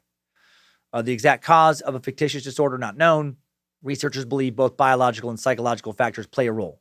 Some theories suggest that a history of abuse or neglect as a child, or a history of frequent illness in themselves or family members that requires hospitalization, also may be a factor in developing the disorder. Many people who have it also suffer from other disorders, particularly personality or identity disorders. Okay, now for another disorder that is truly bizarre. Mirror touch synesthesia. Mirror touch synesthesia is a rare condition which causes individuals to experience a similar sensation in the same part of the body, such as touch, that another person feels. For example, if someone with this condition were to observe someone touching their cheek, they would feel the same sensation on their own cheek. Not in the DSM-5. Super rare. I'm sure it's terrible to have it, but could be amazing to have this condition and watch porn. I mean, holy shit. Better than VR. It's like you'd be in the porno. Probably not fun to have this condition and watch MMA or an action movie. Probably not going to spend a lot of time in the boxing gym. This next disorder sounds like something any one of us could have a touch of. Erotomania. It is in the DSM-5. A person with erotomania has a delusional belief that another person is in love with them, despite clear evidence against that. The object of the person's delusions, often a celebrity or a person of higher social status, but not always.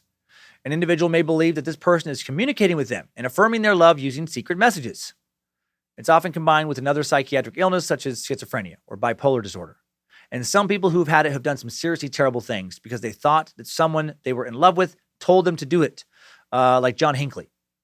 March 30th, 1981, the then 25-year-old attempted to assassinate U.S. President Ronald Reagan in Washington, D.C. Reagan did take a ricocheted bullet to the chest. He also, John, wounded a police officer, Secret Service agent, and the U.S. press secretary. And why did he do this? Because he thought it would get actress Jodie Foster's attention. He was obsessed with Jodie Foster, been stalking her for months, and he just knew that she would love him if he could just get her attention. Right before the shooting, he wrote to her saying, over the past 7 months, I've left you dozens of poems, letters, and love messages in the faint hope that you could develop an interest in me. Although we talked on the phone a couple of times, I never had the nerve to simply approach you and introduce myself. The reason I'm going ahead with this attempt now is because I cannot wait any longer to impress you. This delusion can develop and persist despite clear evidence from the love interest that they have fucking zero interest in you whatsoever. Very weird. I do have an ex this reminds me of. I will not say her name because I'm afraid she might be listening. I don't want to fucking stir up the hornet's nest. But we dated a long time ago, and we broke up. And she confronted me several times about other people I was dating and how, messed up it was that I was dating them, even though we were no longer together. I had to tell her over and over that we were done. And it's not like we dated a crazy, crazy long time either. I had to tell her that I did not like her like that, and that we were never, ever going to get back together again, which is not fun to do to somebody. For a while, she went away. Then 2 years later, she showed up where I was working at the time, brought me a meal, like just as if we were like living together. Like I hadn't seen her in probably over a year. So weird. Freaked me out. My coworkers thought it was super weird. Freaked them out. Another time, she hung out in front of a different place I was working, just threw down a blanket and danced for a couple of hours, little boombox, knowing that I had to walk right past her when I left for work. Then when I started touring stand-up, she started showing up at stand-up shows, and still does to this day. Has wanted to grab a drink or hang out, super flirty every time I see her. Fucking creeps me out. Scary to think that someone's brain could prevent them from just, letting someone else go and moving the fuck on. Man, if anyone ever tells you that you're stalking them, go see a counselor in case they're right. In case, despite not feeling crazy, you are in fact acting super duper crazy. You just can't see it. Erotomania can start suddenly and the symptoms are often long lasting. The object of the affection is typically an older, inaccessible person. One more strange disorder, and then let's take a little break before bouncing back into some more of them.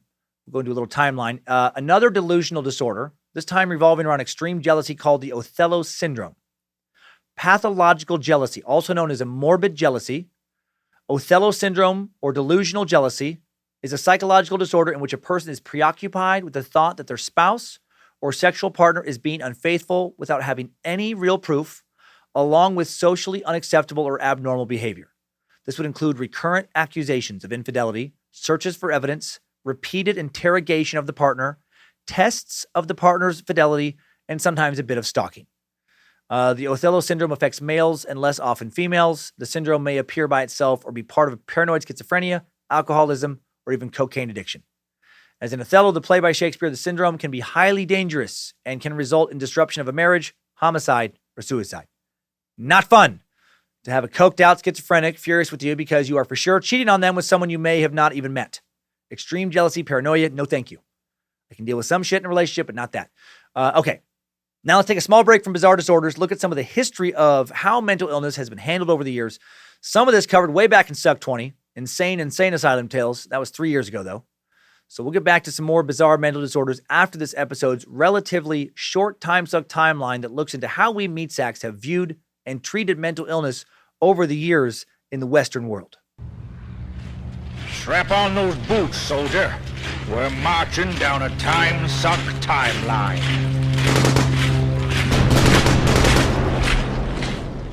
In the late 5th century and early 4th century BCE, the famous Greek physician Hippocrates treated mental disorders as diseases to be understood in terms of disturbed physiology rather than as reflections of displeasure from the gods or evidence of demonic possession, as they had been treated in Egyptian, Indian, Greek, and other cultures and writings up until then.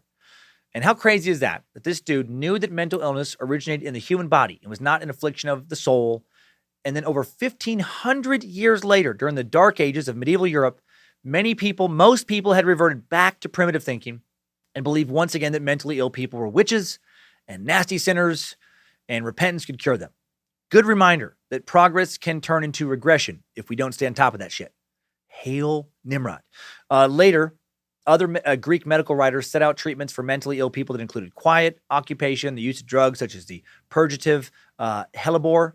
None of those treatments may have worked very well, but at least they were barking up the right trees, right? Family members cared for most people with mental health issues in ancient times. The first European establishment specifically for people with mental illness wouldn't happen for a long, long time after Hippocrates. It wasn't established until 1410 CE in Valencia, Spain. The Hospital of the Innocents, established by a priest, Juan Gilberto Joffre. On Friday, February 24th, 1409, Father Juan was on his way to a cathedral to say mass. He heard a bunch of commotion in the street, bunch of hubbub, and he saw a man on the ground covering his head with his arms as a gang of young people were taunting and mocking and even hitting him. Father Juan hurried over to the small crowd, demanded they stop hurting one of God's children. At this point in history, many people had reverted, like I said earlier, back to thinking that the mentally ill were just possessed by demons. People thought they were doing society a favor oftentimes by driving the afflicted away or sometimes even killing them. Father Juan rescued the man, brought him to the Mercedarian monastery where he was given shelter and had his wounds tended to. And then he wanted to help others. He wanted to build a place to take these people and care for them and keep them safe. He told the people that it would be a very holy thing for the people of Valencia to do, telling his congregation, "Blessed are the merciful, for they will be shown mercy." Among the congregation at Mass were merchants, businessmen, and craftsmen. A short time later, the General Council of the city approved an initiative to build a hospital. It was to be located outside the city, close to a place called the Torrent Gate, which soon became known as the Gate of the Insane. Not exactly a PC label now, but the word insane didn't always have a negative connotation. And man, Father Juan, man, good priest. Nice reminder, there are some very good priests out there. Sadly, Europe was not full of Father Juans, and treatment of the mentally ill did not really improve much after the establishment of the first hospital. Over the next several centuries, Europeans increasingly began to isolate mentally ill people, often housing them with physically handicapped people, vagrants, and delinquents. Those considered insane were increasingly treated inhumanely, often literally chained to the walls of actual dungeons. Shit. That couldn't have helped much. Right? If you're already super depressed, I'm strongly guessing that being locked in a literal dungeon is not going to turn things around. Right? Hey, Paul, how you doing these days, man? I haven't seen you in a while. Oh, fucking awesome, man. Way less depressed than I used to be. They chained me up in a dungeon for 5 years.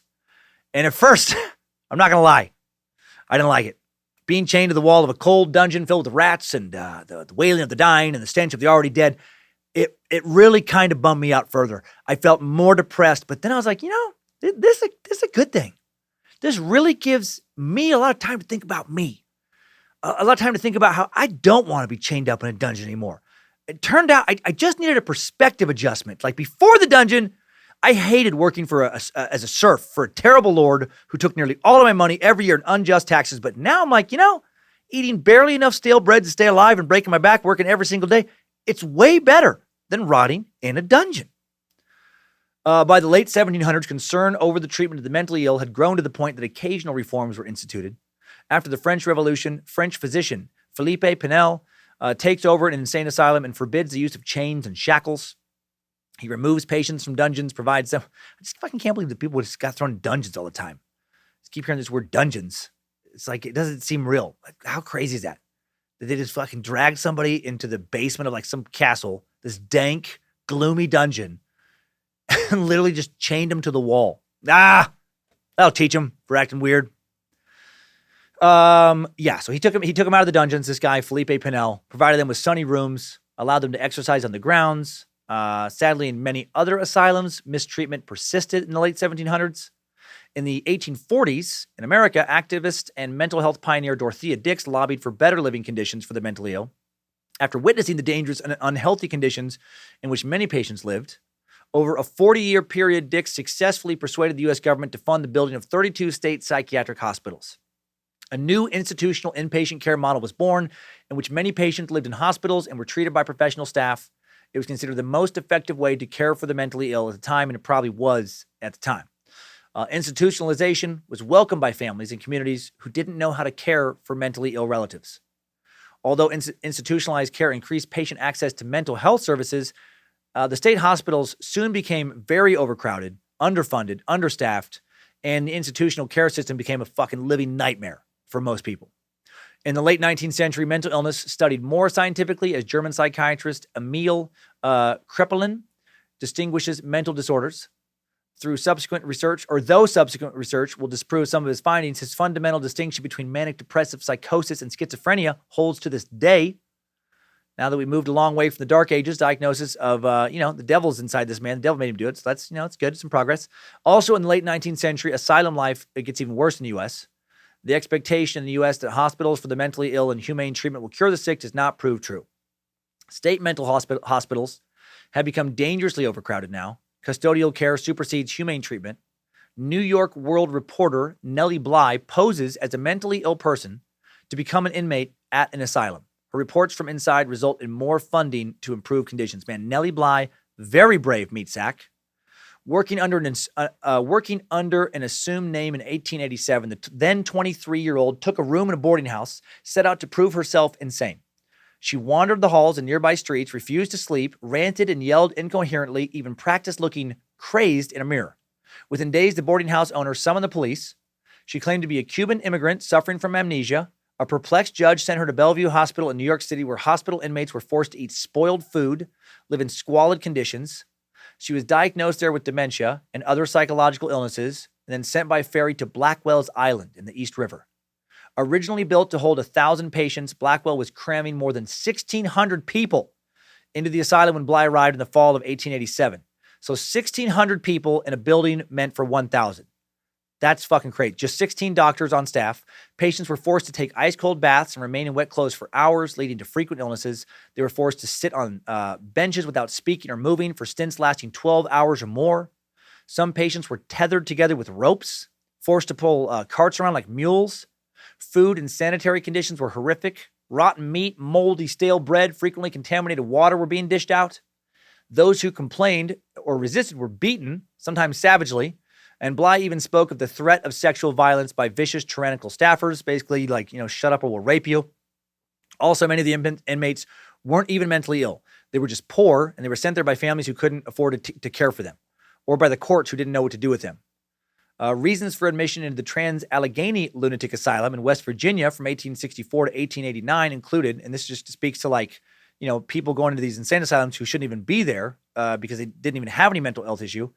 You could send somebody to an asylum for laziness, egotism, disappointed love, female disease, mental excitement, cold, snuff, greediness, imaginary female trouble, gathering in the head, exposure and quackery, jealousy, religion, asthma, masturbation, and bad habits. How scary was that reality? Where your parents or your spouse could meet with the head of an institution, tell them that you were lazy and been jerking off too much, and they would lock you up. Imagine how many people would be institutionalized now if they locked up everybody who had bad habits and was lazy and jerked off. I think 90% of teenagers would be institutionalized. Many years ago, I'd have been one of them. In the late 19th century, many people abused the U.S. mental health care system just to get rid of people they didn't want to be around, right? If they're having, trouble with a spouse, trouble with a kid, just fucking throw them in the institution. Say that they were, too jealous and they finger blast themselves too many times. It's crazy. 1908, Clifford Beers published his autobiography, A Mind That Found Itself, detailing his degrading, dehumanizing experience in a Connecticut mental institution, calling for the reform of mental health in America. Within a year, he will spearhead the founding of the National Committee for Mental Hygiene, an education and advocacy group. This organization will evolve into the National Mental Health Association, the nation's largest umbrella organization for aspects of mental health and mental illness. We're getting some improvement. In the 30s, take a little step back. Drugs, electroconvulsive therapy, and surgery are used to treat people with schizophrenia, others with persistent mental illnesses. And then some people have part of their brain removed surgically in an operation called a lobotomy. Old Dr. Ice Pick Brain Stabber. Lobotomies were performed widely over the next 2 decades to treat schizophrenia, depression, anxiety, and obsessions. And surprise, surprise, didn't always work too well. You could start off with some anxiety and then end up being fucking catatonic after some quote-unquote doctor shoved an ice pick, like a literal ice pick sometimes, into your brain, just going right past your eye and just wiggling it around in your noodle. Man, fuck the past. No thank you on so many levels. Even as a white dude, which means I would have it the easiest of any demographic going back into the past. Zero interest. Fuck that noise. 1938, doctors run electric current through the brain. the beginning of electroshock therapy to induce convulsions to treat schizophrenia. Doesn't work. It doesn't work that well with schizophrenia. It actually does help with depression and other mental ailments. So there is some, and I've actually talked to people who they still use that, in a limited way today, and it does help some people with like severe depression and a few other things. July 3rd, 1946, U.S. President Harry Truman passes the National Mental Health Act, creates the National Institute of Mental Health, and allocates government funds towards research into the causes and treatments for mental illness. As a result of this law, the NIMH will be formally established on April 15th, 1949. Also in 1949, Australian psychiatrist JFJ Cade introduces the use of lithium to treat psychosis. Prior to this, drugs such as bromides and barbiturates have been used to quiet or sedate patients, but they were ineffective in treating the basic symptoms of psychosis. Lithium will gain wide use in the mid-60s to treat those with manic depression, now known as bipolar disorder, and lithium still commonly used to treat people with bipolar disorder today. I know some people who use lithium. In the 1950s, a series of successful antipsychotic drugs are introduced that do not cure psychosis but control its symptoms. The first of the antipsychotics, the major class of drug used to treat psychosis, is discovered in France in 1952, Thorazine. Studies show that 70% of patients with schizophrenia clearly improve on antipsychotic drugs like Thorazine. So progress, hail Nimrod. The numbers of hospitalized mentally ill people in Europe and America peak in the 1950s. In England and Wales, there were 7,000 patients in 1850, 120,000 in 1930, nearly 150,000 in 1954. In the U.S., the number peaked at 560,000 in 1955. By the mid-50s, a push for deinstitutionalization and outpatient treatment begins in many countries, facilitated by the development of a variety of antipsychotic drugs. Deinstitutionalization efforts have by this time reflected a largely international movement to reform the asylum-based mental health care system, right? Move towards community-oriented care, based on the belief that psychiatric patients will have a higher quality of life if treated in their communities rather than in large, undifferentiated, and isolated mental hospitals. Although large inpatient psychiatric hospitals are still a fixture in certain countries, particularly in Central and Eastern Europe, in the 50s, the deinstitutionalization movement has begun dramatically changing the nature of modern psychiatric care. In the 60s, many seriously mentally ill people are removed from institutions. In the U.S., they're directed towards local mental health homes and facilities. The number of institutionalized mentally ill people in the U.S. will drop from a peak of, like I said, 560,000 to just over 130,000 in 1980, despite the overall population growing quite a bit. And some of that God, I fucking hate this word. I can say it, but it's just such a motherfucker. Some of this deinstitutionalization is possible because of antipsychotic drugs, which allow many psychotic patients to live more successfully and independently, which is awesome. However, some of the decline in numbers is because, people who used to be put in institutions are now just on the street, which is not awesome. 1963, the closure of state psychiatric hospitals in the U.S. is codified by the Community Mental Health Centers Act of 63. No more locking up your wife because she masturbates too much. Also in 63, Congress passes the Mental Retardation Facilities and Community Health Centers Construction Act. I didn't pick the name. Provides federal funding for the development of community-based mental health services. And the National Alliance for the Mentally Ill, founded in 1979. In the 1980s, an estimated 1/3 of all homeless people are considered seriously mentally ill, the vast majority of them suffering from schizophrenia. In 86, advocacy groups band together to form the National Alliance for Research on Schizophrenia and Depression, trying to find, better ways to deal with this population. In the 90s, a new generation of antipsychotic drugs helps further. 1992, a survey of American jails reports that 7.2% of inmates are overtly and seriously mentally ill, meaning that 100,000 seriously mentally ill people have been incarcerated. Over a quarter of them held without charges, often awaiting a bed in a psychiatric hospital. So that's not good. By 2000, the number of state psychiatric hospital beds per 100,000 people was 22, down from 339 in 1955. And that's a problem in a lot of cities, is there's not enough beds, not enough state beds to put people suffering from severe mental illness, and they just end up on the street. Which is, not good. Deinstitutionalization is a highly polarizing issue. Many studies have reported positive outcomes from community-based mental health programs, right? Improvements in a lot of behavior, friendships, patient satisfaction.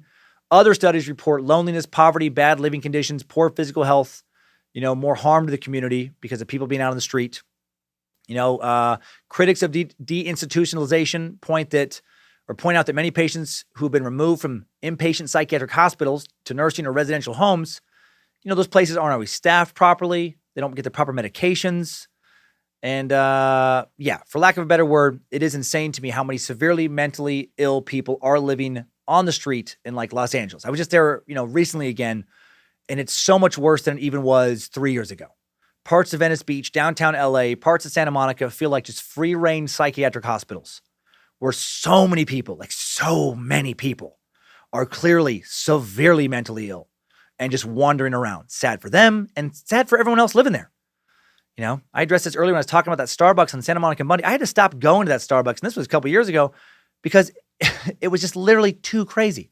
Like every time I would be in there for more than half an hour, somebody would be fucking screaming, threatening people, walking in, saying weird shit, storming back out, grabbing other people's coffees.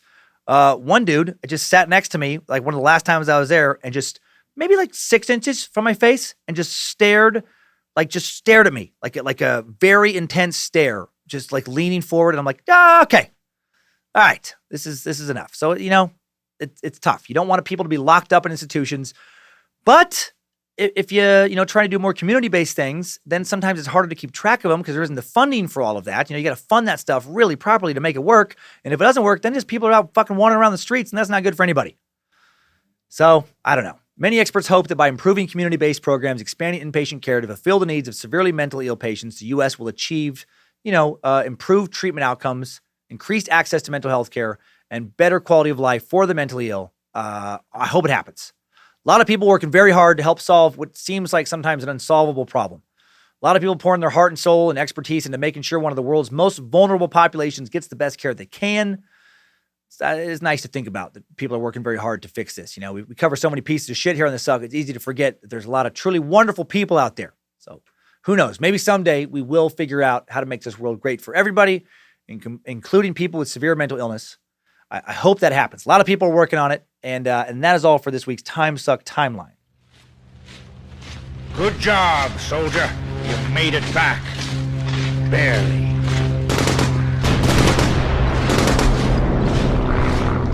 All right, now after that little bit of history, a little bit of positivity as well, let's get back to the irreverent humor that makes Timesuck an absolute no-go for so many why so serious types. Let's get back to more bizarre mental disorders. Here we go! Jumping Frenchman of Maine is an extremely rare disorder characterized by an unusually extreme startle reaction. Sudden noise or fright elicits an uncontrollable jump. Individuals with this condition can exhibit sudden movements in all parts of the body. The exact cause of Jumping Frenchman of Maine, what a weird name, is unknown, believed to be a neuropsychiatric disorder. One theory is that the disorder occurs because an extreme condition responds to a particular situation influenced by cultural factors. Jumping Frenchman of Maine was first identified during the late 19th century in Maine in the Canadian province of Quebec among an isolated population of lumberjacks of French-Canadian descent. And if I would have lived around those dudes back then, I would have been startling the shit out of them all the time. So fun. Come on, the bigger reaction, the more incentive to mess with them. My great-grandma Stell would pop up like if you startled her. She would she wouldn't jump necessarily, but just like an extreme startle reaction. Eyes bulge. She'd make a high-pitched, woo! Just kind of like when she was startled. And even though she was in her late 80s, and looking back, I could have literally killed her by doing this. I would hide around corners and then just pop out and just scare the fucking shit out of her. And I loved it. And now I also startle very easily and have a big reaction. And I feel like I'm going to pass out when someone really scares me. And my son Kyler loves it and constantly fucks with me. And I got to say, it's less fun. Definitely more fun to be the startler rather than the startlee. Not much is known about this disorder, but some researchers believe that Jumping Frenchman of Maine may be a somatic neurological disorder. Somatic disorder caused by a gene mutation that occurs after fertilization is not inherited from the parents or passed on to children. The next one, a very rare eating disorder called simply pica. Pica is an eating disorder that involves eating items not typically thought of as food that do not contain any nutritional value, such as hair, dirt, or paint chips. Pica is in the DSM-5. The criteria for diagnosis includes the persistent eating of non-nutritive substances for a period of at least one month. And the eating of non-nutritive substances has to be inappropriate to the developmental level of the individual. You can probably tell this is not a physically beneficial disorder. Dirt and paint chips, most definitely not in the food pyramid. If you pick up a health magazine and read about the dietary habits of an elite level athlete, you're never going to read something like, for lunch, Dwayne The Rock Johnson mixes 2 packets of Metrics extreme size up chocolate protein mixed with ice, a cup of 1% milk, 1 banana, 2 tablespoons of peanut butter, a half cup of frozen blueberries, and a half teaspoon of interior oil-based paint flakes, a full teaspoon of lawn dirt, and 3 pinches of ginger pubic hair. Unclear how many people are affected by pica. Can be associated with intellectual disability, various other obscure disorders. The first, treatment for pica usually involves testing for mineral and, the first line of treatment involves testing for mineral or nutrient deficiencies and correcting those. In many cases, correcting eating behaviors disappears once the deficiencies are corrected. So that's pretty sad. Sometimes people don't have the right mineral, and their body's like, fuck, just give me some dirt. I'll get my iron one way or another. I think I know someone who has this next disorder. Oniomania. Jesus Christ. Oniomania, also known as compulsive buying disorder, CBD, not the awesome marijuana-based CBD, a behavioral disorder characterized by an obsession with spending money and an insatiable urge to buy things, typically resulting in adverse consequences. It's an extreme form of being a shopaholic. And while the disorder is often overlooked, it can leave people in financial chaos. Compulsive shoppers experience a series of uncomfortable emotions, including heightened anxiety and extreme depression. Spending temporarily relieves these symptoms and then makes them feel worse when the shoppers feel the shame and guilt afterwards. Luckily, there's a lot of therapies available for this. And the person I know, who I will not name, I'm not making this up, once bought several computers and then hid them, like a bunch of laptops, and then hid them under a guest room bed so his wife wouldn't find them. Like, never even used them. Didn't even get to use them. Was so afraid of the wife finding them, but still bought them. Just bought a bunch of fucking computers on credit cards and then hid them. And then hid so much other shit. Bought a giant expensive couch, hid that in his daughter and son-in-law's garage for months so his wife wouldn't know he bought a huge couch. Even weirder, bought an ATV. Even though he had severe back problems, it wouldn't allow him to actually ride it. Like, he knew buying it, he would never even be able to ride it. Literally no use for it. And bought like a $15,000 ATV thing, hid that. And where did all that insane shopping lead? To maxed out credit cards and a divorce.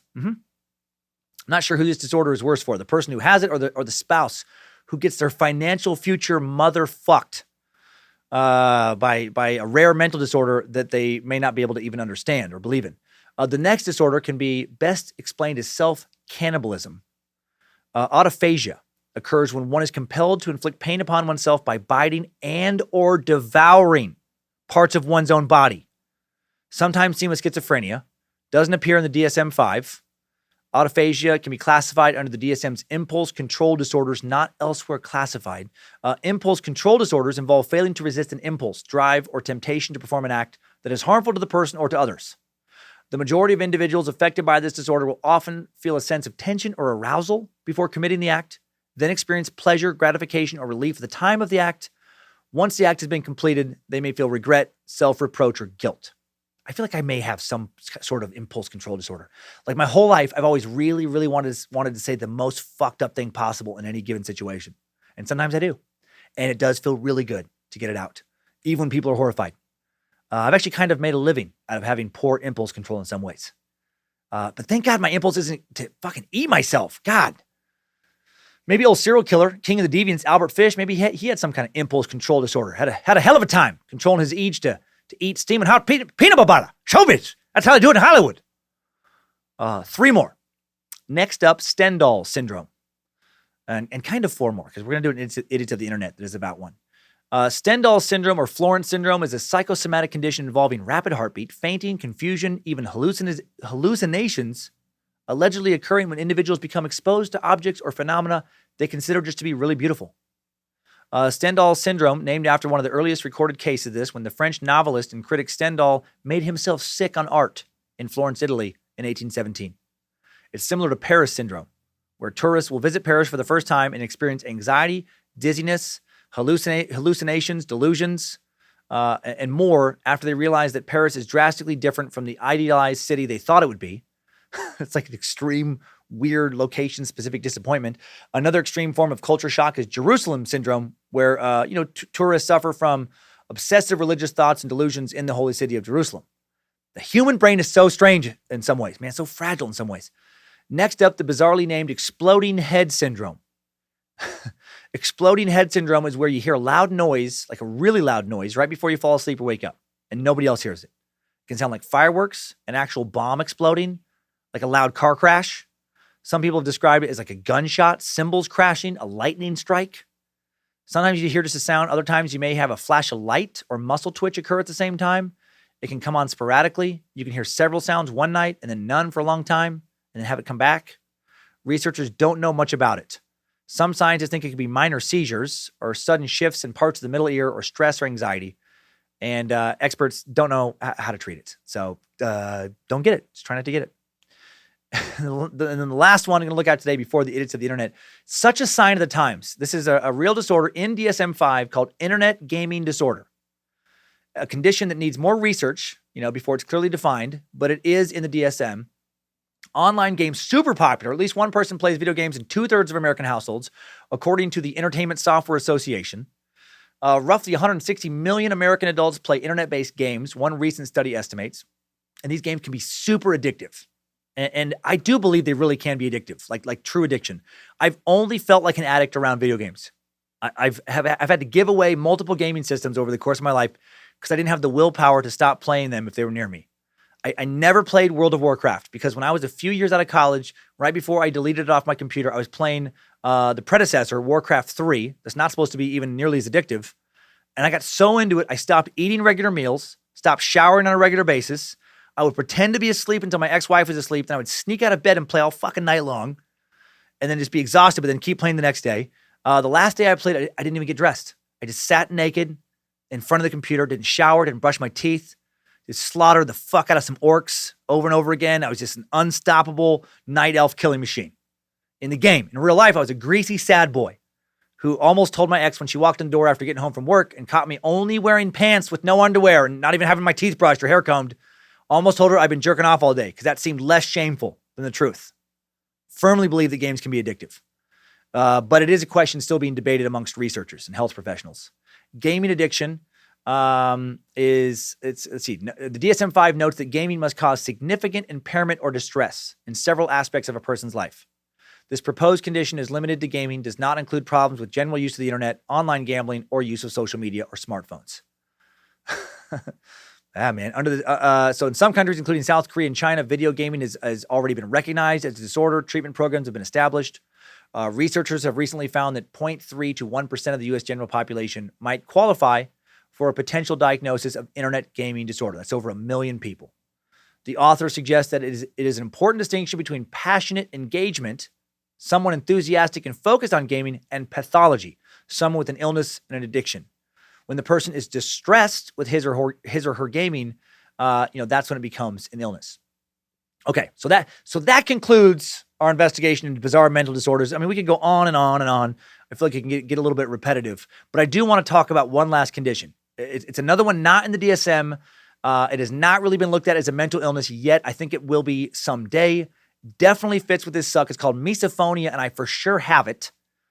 Misophonia, or hatred or dislike of sound, is characterized by selective sensitivity to specific sounds, accompanied by emotional distress, even anger, as well as behavioral responses such as avoidance.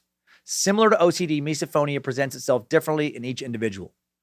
For a person who suffers with misophonia, he or she can revolve a lot of their life around avoiding personal triggers. And I know that word gets overused, and I myself have made fun of that word, but it is the best word to use here.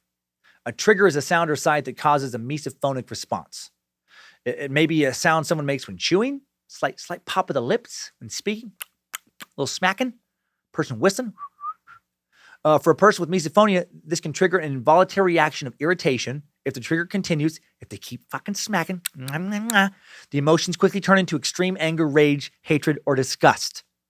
And I love that a misophonia website says that these emotions are jerked out of the person, and trying to stay calm when being triggered is futile. Yeah, so true. You don't want to be angry, but you are fucking enraged. You know it's crazy, but the feeling stays. Misophonia triggers generally start with a familiar person and a familiar sound, a sound regularly heard in the afflicted's life. A survey was conducted of individuals with misophonia in 2013, in which 2/3 said their worst trigger was an eating, chewing sound. 10% were breathing sounds. The remaining 25% had a variety of worse triggers, including bass through walls, Dog barking, shut the fuck up. Coughing, take a fucking cough drop. Clicking sounds, no thank you. Whistling, parents talking. Sibilance, the sound produced when, saying words such as son or chip. And someone typing on a keyboard. And I hate all those sounds. Maybe other than parents talking. That one doesn't bother me, but I hate everything else. MisophoniaInstitute.org offers a simple test to determine if you have misophonia or not. Just 2 questions. Starts with 2 questions. Here's the first one. Are there sounds that you cannot tolerate, even if the sound is soft? Yes! Do not eat potato chips around me in a quiet room, you crunchy fuck. Also, cannot be around Reverend Dr. Joe when he drinks water. Because he doesn't just drink it, you guys. He gulps it down like a savage, like he's been in the fucking desert for weeks. Just thinking about it disgusts me. I love him, but it disgusts me. Cannot be around Queen of the Suck when she eats salads. Why the fuck does she have to scrape the bottom of her bowl with every goddamn bite? You quietly poke the lettuce with the prongs of the fork. That's what it's built for.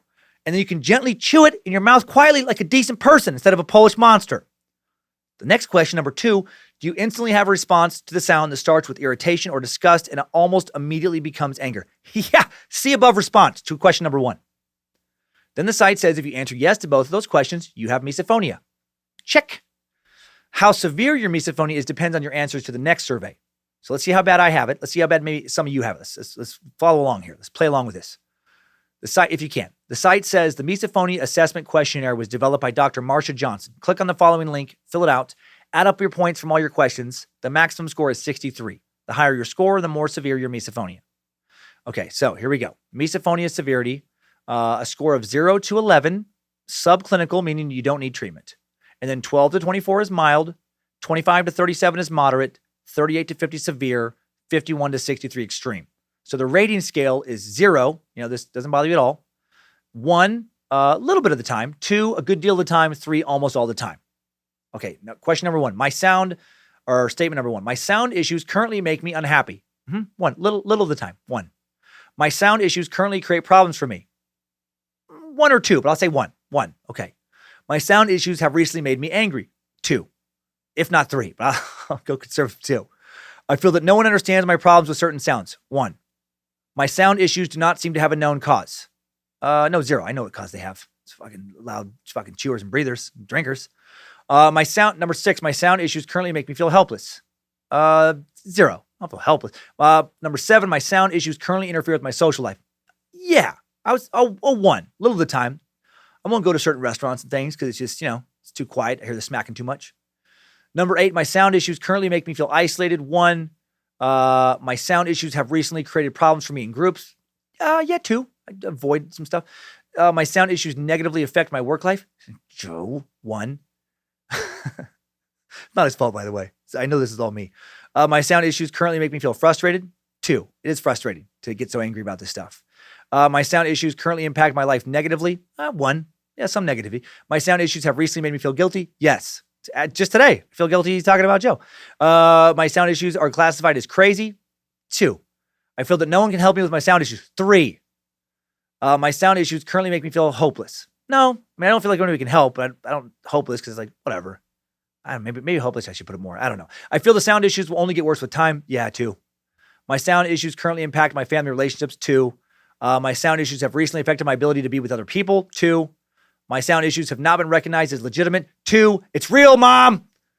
And then the last one, I'm worried that my whole life will be affected by sound issues. 3. Adding up all my responses, I got a score 31, right in the middle of moderate. So not bad. I was worried I'd be in the severe category. And I got to say, feels good to know that others have the same thing. Enough for a doctor to design a test. Numerous studies are being done on it. It seems to be an audio processing disorder. My brain amplifies certain background noises to unbearable levels. One bit of recent research indicates that for people with misophonia, certain background noises can become 4 times as loud as they are for others. That makes so much sense to me. Sometimes I literally cannot focus on what Lindsay is saying when we're out together because all I can hear is the motherfucker 30 feet away who just got released from prison, I guess, and didn't get to eat for the past 3 weeks. And that's how they have to eat their fucking food, like a savage piece of shit. It makes me angry even to think about it. It's so ridiculous. I do think it's good to have a sense of humor about stuff like this, like any condition or disorder you have. I can laugh at, I do realize this is all laughable. And laughing at it takes the serious out of it. A while back, somebody showed me a misophonia support group on Facebook. And when I saw the post, it was the hardest I laughed, and I didn't even know how long. And it also made me feel so good to know that I identified with so many of the crazy posts. So let's have some laughs at my expense. Let's laugh at some mental illness. Let's laugh at how fucking crazy I am when it comes to sound with a special misophonia-centric idiots of the internet, where I am this week's wackadoodle. Idiots of the internet. I could have made the entire episode post from this group, but I know that not everyone identifies. So I try not to make it too much. The admin of the group I chose for this, called simply Misophonia Support Group, stopped posting on Facebook back in 2016. So the group is closed, but it doesn't matter because the posts and comments underneath they're timeless. February 21st, 2016, the admin posted, I am not emotionally equipped to deal with the sound of a person chewing loudly. I could not identify with that more. And then here are some of the comments. They go all over the place, and it's just great. Kathy K posts, is anyone bothered by certain ways people cough or clear their throats? Sometimes I just want to scream. I liked that comment, Kathy. Yep, clicked it. I also hate it when somebody sneezes more than twice. It's a weird, I've had it for so long. Like, if you sneeze more than twice, I'm immediately angry. Because I'm like, fucking just get it out. What are you doing? Sneeze. What are you trying to hold it in for? Sneeze it out and then knock it off. Shut up, you attention whore. Lori C comments, I have to have a heater or fan on at work and sleep with a fan on. Yep, liked it. Got to have some kind of noise. First thing I do when I come into the Suck Dungeon is turn on Spotify every day, so I don't have to hear anybody breathe or smack or drink water. So I don't have to hear, I feel like a son of a bitch, but so I don't have to hear when Joe P puts his headphones on and he starts to breathe through his nose louder. And then I have to leave the room, so I don't want to hate him. And I got to say, this feels good to get it off my chest. Tess O comments, for our 2-year wedding anniversary, my husband got me Bose noise cancellation headphones. They have been an incredible help. We'll go out to dinner and I'll stay present as long as possible. And then at some point I'll say, I need to disappear now. And he'll say, go ahead, baby. And I'll put on my headphones and everything's silenced. I love that they're doing that at dinner. Living with misophonia is hell, but I'm grateful every day for my compassionate husband. Oh, I liked it, Tess. If my... This makes me feel a little bit less crazy. I don't know. If my noise cancellation headphones I have to use, I have Bose ones too. And if I'm out at a coffee shop and the batteries go dead, I just leave. Like I can't stay there and work. I have to go home. I have to go to my hotel, come to the office. Because if I don't, within 5 minutes, I will get so angry that I'll start fantasizing about stuff like locking the building, just locking up all the chatty fucks inside that coffee shop and then burning the building to the ground. Scotty D posts, they could be the nicest person in the world. But an obnoxious chew will separate me fast as I can. I feel an immense guilt over feeling the anger towards some people when they chew and smack. I'm nearly gagging from them chewing. I want to film them, then show them what they look and sound like to see if they're still impressed with themselves. Oh, God damn it, I like it. I wish I could like it 100 times. I literally can't be friends with somebody if they chew with their mouth open. No way. No fucking way. Oh man, like a first date, like dating, if it was a loud chewer, done. I don't care if they're the best person in the entire world. Get the fuck away from me, you uncivilized bastard. BA posts, it drives me absolutely insane. My mother-in-law is sitting right next to me eating, and I'm ready to stab myself in the neck just to stop the sound. Like it, BA, except I would change stab myself in the neck to stabbing her in the neck. You're not the problem. Come on, she is. Come on. She's forcing her nasty chew sounds on you like a dirty monster. She deserves it, right? Tell her to eat outside like a lip-smacking dog. If that's how she's going to act. Jennifer C posts, I had to tell my husband to put his computer away tonight so I didn't have to physically harm him. I think my words were stop typing or I swear I will kill you. Or something close to that. I can chuckle now, but it was horrible. In my head, it sounded like 1,000 insect legs tapping on my brain. Only worse than that. Liked it! God, yes, I've had that exact sensation where somebody's typing on a computer near me. I don't know why, mostly Lindsay. When Lindsay types near me, nope, can't. I don't like it. I don't like to listen to her typing. Another post from the admin is, hearing people chew makes me want to punch them in the face. Yes! Yes! Oh, it's a fantasy I've had like 1,000 times. And then a very nice and peaceful looking young woman. This just made it that much funnier to me. Olivia M. Her profile pic is like Like she's like pretty, like, walking through a forest with a horse, looks so serene and peaceful. And she posts, punch them in the face. Well, it's still very far from the horrors that cross my mind when it happens. A slaughter. Yes, Olivia, I get it. The violence is so over the top. The rage is so intense. I have to get up and walk away from people eating sometimes because I'm afraid I'm just going to snap, like especially if I'm tired. Finally, Linda M. posts, have to say I burst into tears when I found about misophonia. 60 years of thinking something was wrong with me, intolerance, rudeness. At least now I can understand, take a breath, and move on. Yes! You're not alone, Linda M. Neither am I. Neither are you, meat sack. Whatever the fuck you have, even the rare stuff, someone else has it. So try and find some of those people. It feels good. Just like it feels good for many of you to be part of this community, to know you're not the only person who tries to do right in the world, but also has a dark sense of humor and is kind of fucked up and loves to learn. And I think that's enough for today's rage-filled, but also kind of a feel-good idiots of the internet. Idiots of the internet. Okay. All right, now let's dispel some myths about mental illness before we get out of here. I am really loving this suck, by the way. Good pick, Space Lizards. I would have never thought of this topic. It does feel good to talk about all this. It really does. One myth I think we've dispelled today is that mental health problems are rare. No. As we noted already, they're very common. Upwards of 43.8 million American adults experience a mental illness in any given year. 1 in 10 young people will go through a period of major depression. That's not rare. Sadly, neither is the suicide this often leads to. Need to know you're not alone thinking suicidal thoughts. Suicide ranks 10th amongst the leading causes of death in the U.S. Top 10. It accounts for the loss of more than 47,000 American lives each year, which is more than the number of lives lost to homicide. Over 800,000 people worldwide commit suicide each year. That's close to 1 million. It's the second leading cause of death in the entire world for people between the ages of 15 and 29. Studies show that young people that commit suicide, 90% of them had an underlying mental condition. So get help. Put the clowns back in the car, which is a phrase I made up today, by the way. If you're like, where is that from? It just popped in my crazy head, and I like it. About 75% of people who take their own lives are male, while transgender adults are nearly 12 times more likely to attempt suicide than the general population. So got to remove that stigma. More myths to debunk. Another myth some people believe is that children don't experience mental health problems. Just kids being kids. No. The fact is, even very young kids may show early warning signs of mental health concerns. These mental health problems are often clinically diagnosable. They can be the product of the interaction of biological, psychological, and social factors. Half of all mental health disorders show their first signs before a person turns 14 years old. 3/4 of mental health disorders begin before the age of 24.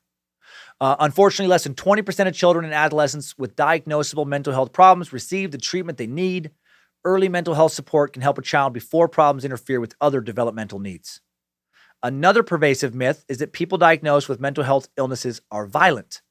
The truth is, the vast majority of people with mental health problems are no more likely to be violent than anyone else. Most people with mental illness are not violent, and only 3% to 5% of violent acts can be attributed to individuals living with a serious mental illness. In fact, people with severe mental illnesses are over 10 times more likely to be the victims of violent crime, more than the general population. The next myth goes something like people with a mental health need, can't tolerate the stress of holding down a job. It is true that in the U.S. alone, almost $200 billion of lost earnings is reported due to serious mental illness, while the global economy loses about $1 trillion per year in productivity due to depression and anxiety. But people with mental health problems just as productive as other employees. Employers who hire people with mental health issues report good attendance, punctuality, as well as motivation, good work, and job tenure on par with other employees. Another myth is that personality weakness or character flaws cause mental health problems. Basically, people with mental health problems can snap out of it if they try hard enough. And that one is not a myth. That actually is true. I mean, come on, you little wimp turkey. Concentrate harder on making your schizophrenia go away. Just wish away some bipolar. Get to wishing, motherfucker. No, of course, that's a myth. Mental health problems have nothing to do with being lazy or weak. Many people need help to get better. Many factors contribute to mental health problems, including biological factors such as genes, physical illness, injury, brain chemistry, life experiences such as trauma or a history of abuse, family history of mental health problems. Another myth is that there's no hope for people with mental health problems. Once a friend or family member develops mental complications, he or she will never recover. That's not true. Studies show that people with mental health problems get better and many recover completely with treatment. Lots of studies show this. It improves all the time. Another myth is that you can't do anything for a person with a mental health problem. I think we know this is wrong.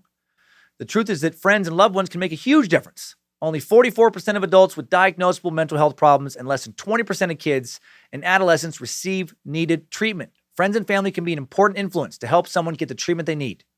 So reach out, let them get that, let them know it's okay, that no one thinks you're crazy, and support them. Getting treatment, not feeling bad about treatment is so important. I've been slow to come around to this, even though I studied psychology in college. I also came from a family where no one wants to deal with anything. And it's silly. If you have a physical ailment and a doctor can make you feel better, why wouldn't you go? Why needlessly suffer? I've done that a lot myself, and I've been an idiot. There's no reason to needlessly suffer mentally or physically, right? Therapy can be a game changer for anyone battling a mental illness, whether mild or severe. Everyone can benefit from mental health professional talking to them from time to time. Research has shown therapy works. Its positive effects can endure for years. Here's some good info on how beneficial therapy can be.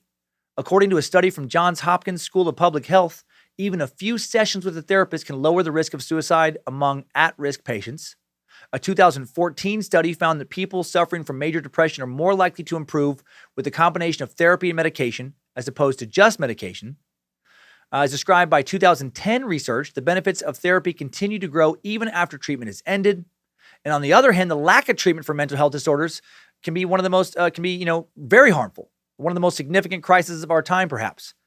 If we were to treat mental health issues that affect millions of Americans, we would expect to see a decrease in physical ailments, an increase in longevity, perhaps surprisingly a stronger economy. The problem is that many of us don't understand the consequences of not treating mental illness. Here's some quick facts on what can happen when you don't treat it. Risk of suicide, an increase. The majority of suicide deaths can be attributed to mental illness. The 10th leading cause of death for all age groups, second for young adults. Suicide accounts for about 113 deaths a day. That could be significantly reduced if more treatment was around or if more people sought treatment. Stress, mental illness can cause serious health problems such as stroke, cardiovascular disease, high blood pressure. People with depression have a 40% higher risk of developing cardiovascular and metabolic diseases than the general population. People with serious mental illness are nearly twice as likely to develop these conditions. Untreated mental illness decreases adult lifespans in the U.S. People living with mental illness die an average of 25 years earlier, in large part due to chronic medical conditions caused by not treating mental illness. Stats like these, they're striking, they're thought-provoking, they highlight the urgency in our country and in many other countries to make mental health care more of a priority. Not something that should be ignored, so don't ignore it. You get a little therapy. You don't have to be some neurotic crybaby just because you're getting therapy. I foolishly believe that myself from time to time. For those of you struggling with mental illness, just knowledge is power. Know that the struggle really is real.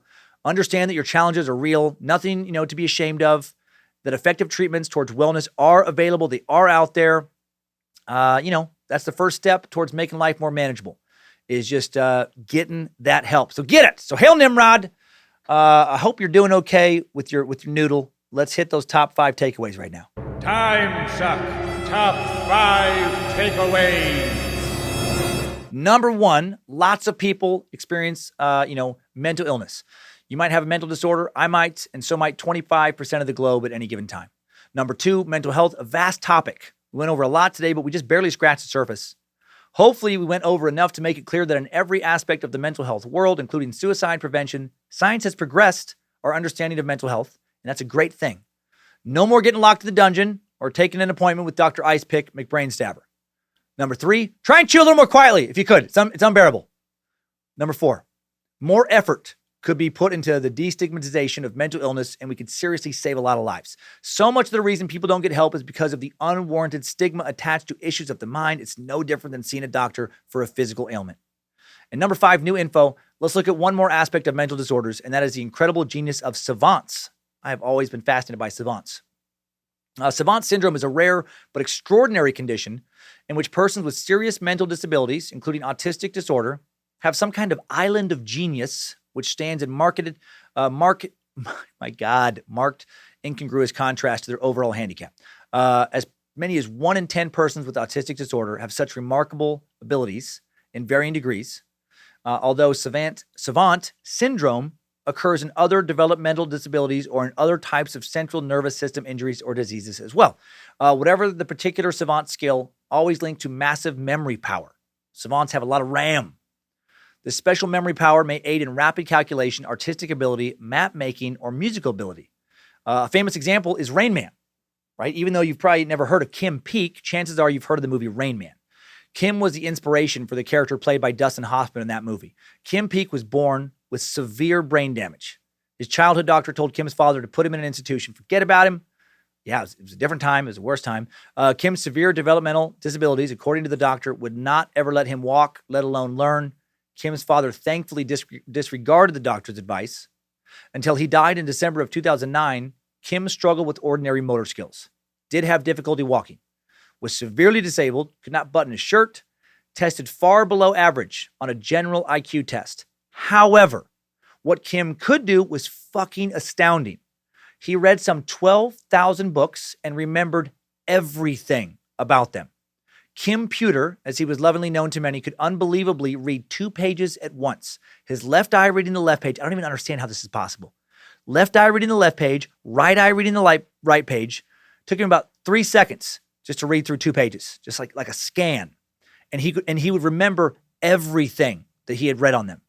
He could recall facts and trivia from 15 different subject areas, from history to geography to sports. People could tell him a date, and Kim could quickly tell you what day of the week that date in history was.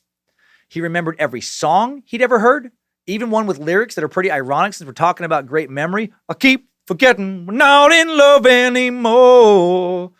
I keep forgetting things will never be the same again. I keep forgetting how you made that so clear. I keep forgetting, but Kim Peek did not. He remembered every motherfucking thing. And I remembered to McDonald you again. Triple M, he lives on. And that is all for today's top 5 takeaways. Timesuck Top 5 Takeaways. Bizarre mental health disorders has been sucked. Hail Nimrod and chew with your fucking mouth closed. You get it. You get it now. Thanks to the Timesuck team. Thanks to Queen of the Suck, Lindsay Cummins, High Priest of the Suck, Harmony Vellicamp, Reverend Dr. Paisley, the Bit Elixir App Design crew, Logan and Kate at Spicy Club. Check out the new store. Script Keeper Zach Flannery. Check out the Cult of the Curious private Facebook group if you want to, meet a new cult member. If you want to make some more friends, get more social in 2020. We now have over 15,000 members in there. Pretty soon it's going to be a small city's worth of suckers. I'm pumped.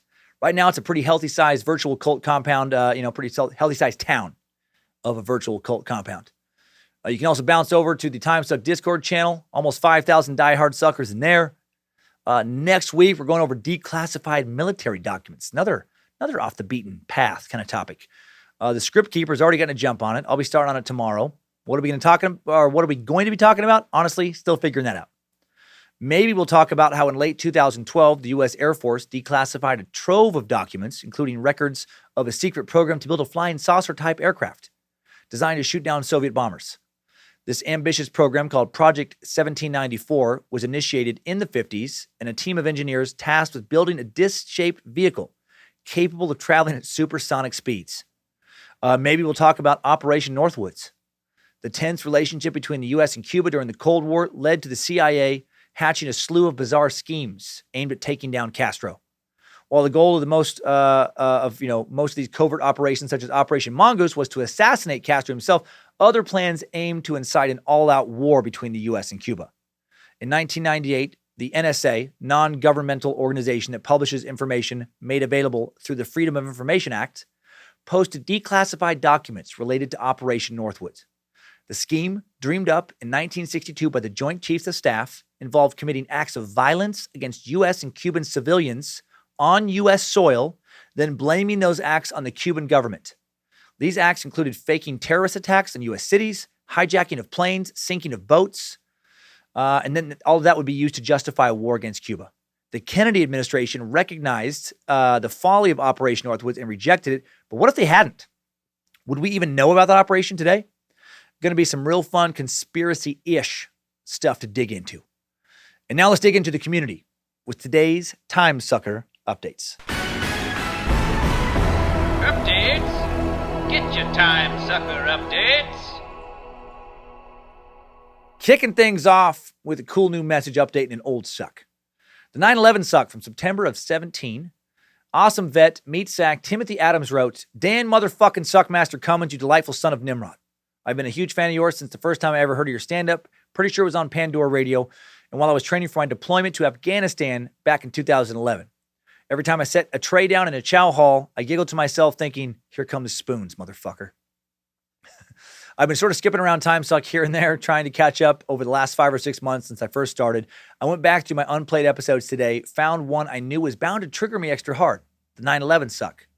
After having the worst experiences of my life over in Afghanistan as a direct result of that day, and having that deployment kind of ruin my personal life, typical deployed soldier with a cheating wife at home, I knew that this particular episode was going to bring back a lot of emotions I intended to keep bottled up. So glad that I today gave in and listened. The conspiracy nut jobs I have to listen to still to this day infuriate me, and I cannot wait to have them all take a listen before letting them assault my meat sack processing unit with their lack of facts. The part of the episode that really made me want to write in was the ending. The quick stories you gave about the heroes who gave their lives knowingly to save others in the towers as they burned. Those brave men and women are the reason I enlisted in the U.S. Army at barely 18 years old. I sacrificed my life as I knew back home before even shipping out, because if those heroes could run back into burning towers they had to assume were going to collapse soon, the least I could do is deal with the divorce to go and honor their memories by fighting the evil sons of bitches that made that day into the horrific monster of a memory that it is. Sorry for the super long email, but if you do ever get to reading it, thank you for bringing actual tears to my eyes over a small handful of people whose names I didn't even know before you spoke them. You, sir, are an amazing human being. I wanted to say thank you so much for what you do, the entire Timesuck team, family, and community. You're not just an informed or an entertainer. You're an amazing meat sack, motivating not just me, but my fellow battle buddies, even my teenage sons, to learn and grow and understand the world better, hopefully make it a better place for more meat sacks in the future. Hail motherfucking Nimrod. Hail his voice embodied in Dan fucking Cummins. Sincerely, Timothy Adams. Yeah, SGT, Timothy Adams. I believe that's Sergeant, but I always get nervous if I don't positively know and I want to fuck it up and be insulting. But you are an amazing human being, Timothy. You're the one who went overseas, not me. So if I'm amazing, you're a word that means more than amazing. Amazeballs? Marvelous? Metal as fuck? I'm not sure. But seriously, thank you so much for your service. So glad you've enjoyed all this, and just honored that I've been along with you to some important places for some of your brave adventures in some small way. So hail Nimrod to you. It sounds like you're raising some good kids, man. It's awesome.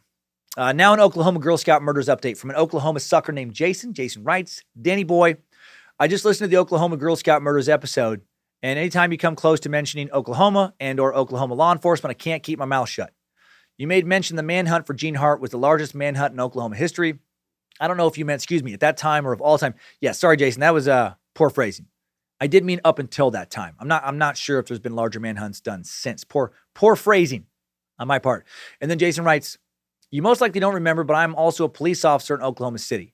Not being from Oklahoma, you probably don't remember the manhunt for Michael Vance. Yeah, and I did not remember this. It was some of the most intense weeks I've ever had as a law enforcement officer.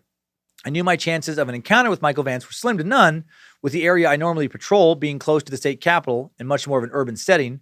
It was obvious Michael Vance was staying in more rural areas and staying out of the populated areas of the Oklahoma City metro, but I do have some rural areas that butted up to where he was known to have committed some of his crimes, along with two main thoroughfares, I-35, I-40. It was incredibly unnerving knowing any traffic stop could be him, and I may be immediately met with rifle fire. I do not remember any criminal being searched for quite to the magnitude of him in my short career. You may have seen the ending of this manhunt without realizing it, though. Trooper Costanza engaged him in a pursuit that ended in a gunfight between troopers and Michael. You will probably recognize the footage after watching it. I watched that. I had not seen it before. Wow, man, they took him out. Intense firefight at the end there. And then Jason writes, another manhunt that was just as involved and used as many, if not more resources was the manhunt for Timothy McVeigh. The only reason this may not be listed as the largest is because it ended too quickly, due to pure chance when McVeigh was pulled over for driving a vehicle without a license plate. McVeigh was arrested for unlawfully carrying a concealed weapon. The manhunt for him would have been much larger if he had been given a chance to go into hiding before being pulled over in Perry, Oklahoma. I know I sound like a broken record requesting an episode of Timesuck over the Oklahoma City bombing, but it is absolutely a fascinating story with some amazing police work done to track him down and then realizing he was already in custody in Perry, Oklahoma. If you do happen to do a Timesuck over the Oklahoma City bombing, I'd love to help you out with research any way I can. My wife and I can't resist saying, research, like you do in your stand-up, where you say you're naked and learning away in the basement. I will do any research fully clothed. I purchased tickets for your stand-up when you come to Oklahoma City the day I heard about it. If you're in town while I'm working, I'd love to have you come for a ride-along if I'm not training a rookie. I also strongly urge you to go to the bombing memorial while you're in town. Make sure to bring tissues with you because you'll be crying seeing all the empty chairs on the lawn. It's absolutely beautiful memoriam to the victims. Can't wait to see you in Oklahoma City. Hope you're enjoying the Thumpers, Jason, Oklahoma City. Well, thank you, Jason. Yes, we have the Thumpers hanging up in the office and more of your woodwork. Luckily, no one has been thumped. Those things are heavy. That would fuck somebody up. Looking forward to seeing you in Oklahoma City. Excited for those shows. And also, yes, to Oklahoma City bombing. I did put that on the list for a Timesuck episode for 2020. Please send any research you have to Zach@timesuckpodcast.com to get it going. And that's Z-A-Q. Zach with a Q. I don't know. I don't know why he makes terrible choices like that. His parents, maybe they didn't like him as much when he was born. I don't know. Now another suicide prevention update coming in from an awesome meat sack, Ryan Fossum, who writes, Dear Master Sucker, Prophet and Nimrod, Praiser Bojangles, Hailer Lucifina, and Butcherer of Michael McDonald's songs. That's fair. This is about the Timesucker update from the guy thinking about suicide who is asking for advice. After years of having thoughts of suicide, I think I have advice that would work for most people. Live for somebody else. I've had suicidal thoughts for years, still do, but when I do think about suicide, I also think about how much my family loves me. Think about what suicide would do to your loved ones. Because once you kill yourself, your pain may be over, but you are just passing that pain on to all the people who care about you.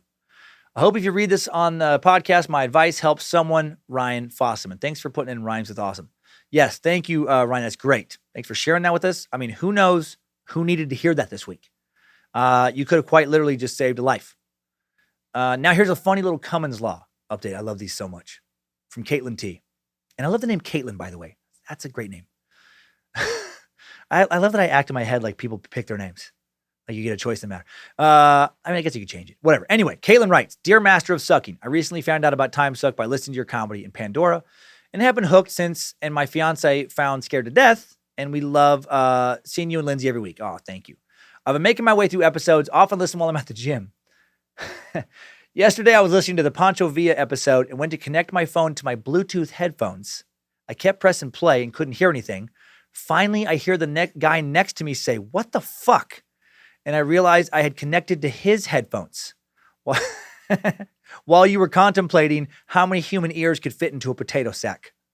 Thought you would like to hear about the reaction you give non-time suckers. Keep on sucking. Oh, thank you, Caitlin. Oh, yeah. I can only imagine. I bet he was thinking, what the fuck? With no context? That's some creepy shit to hear. I mean, it's creepy with context. Next level creepy without it. Thank you for sharing that. Definitely made me laugh.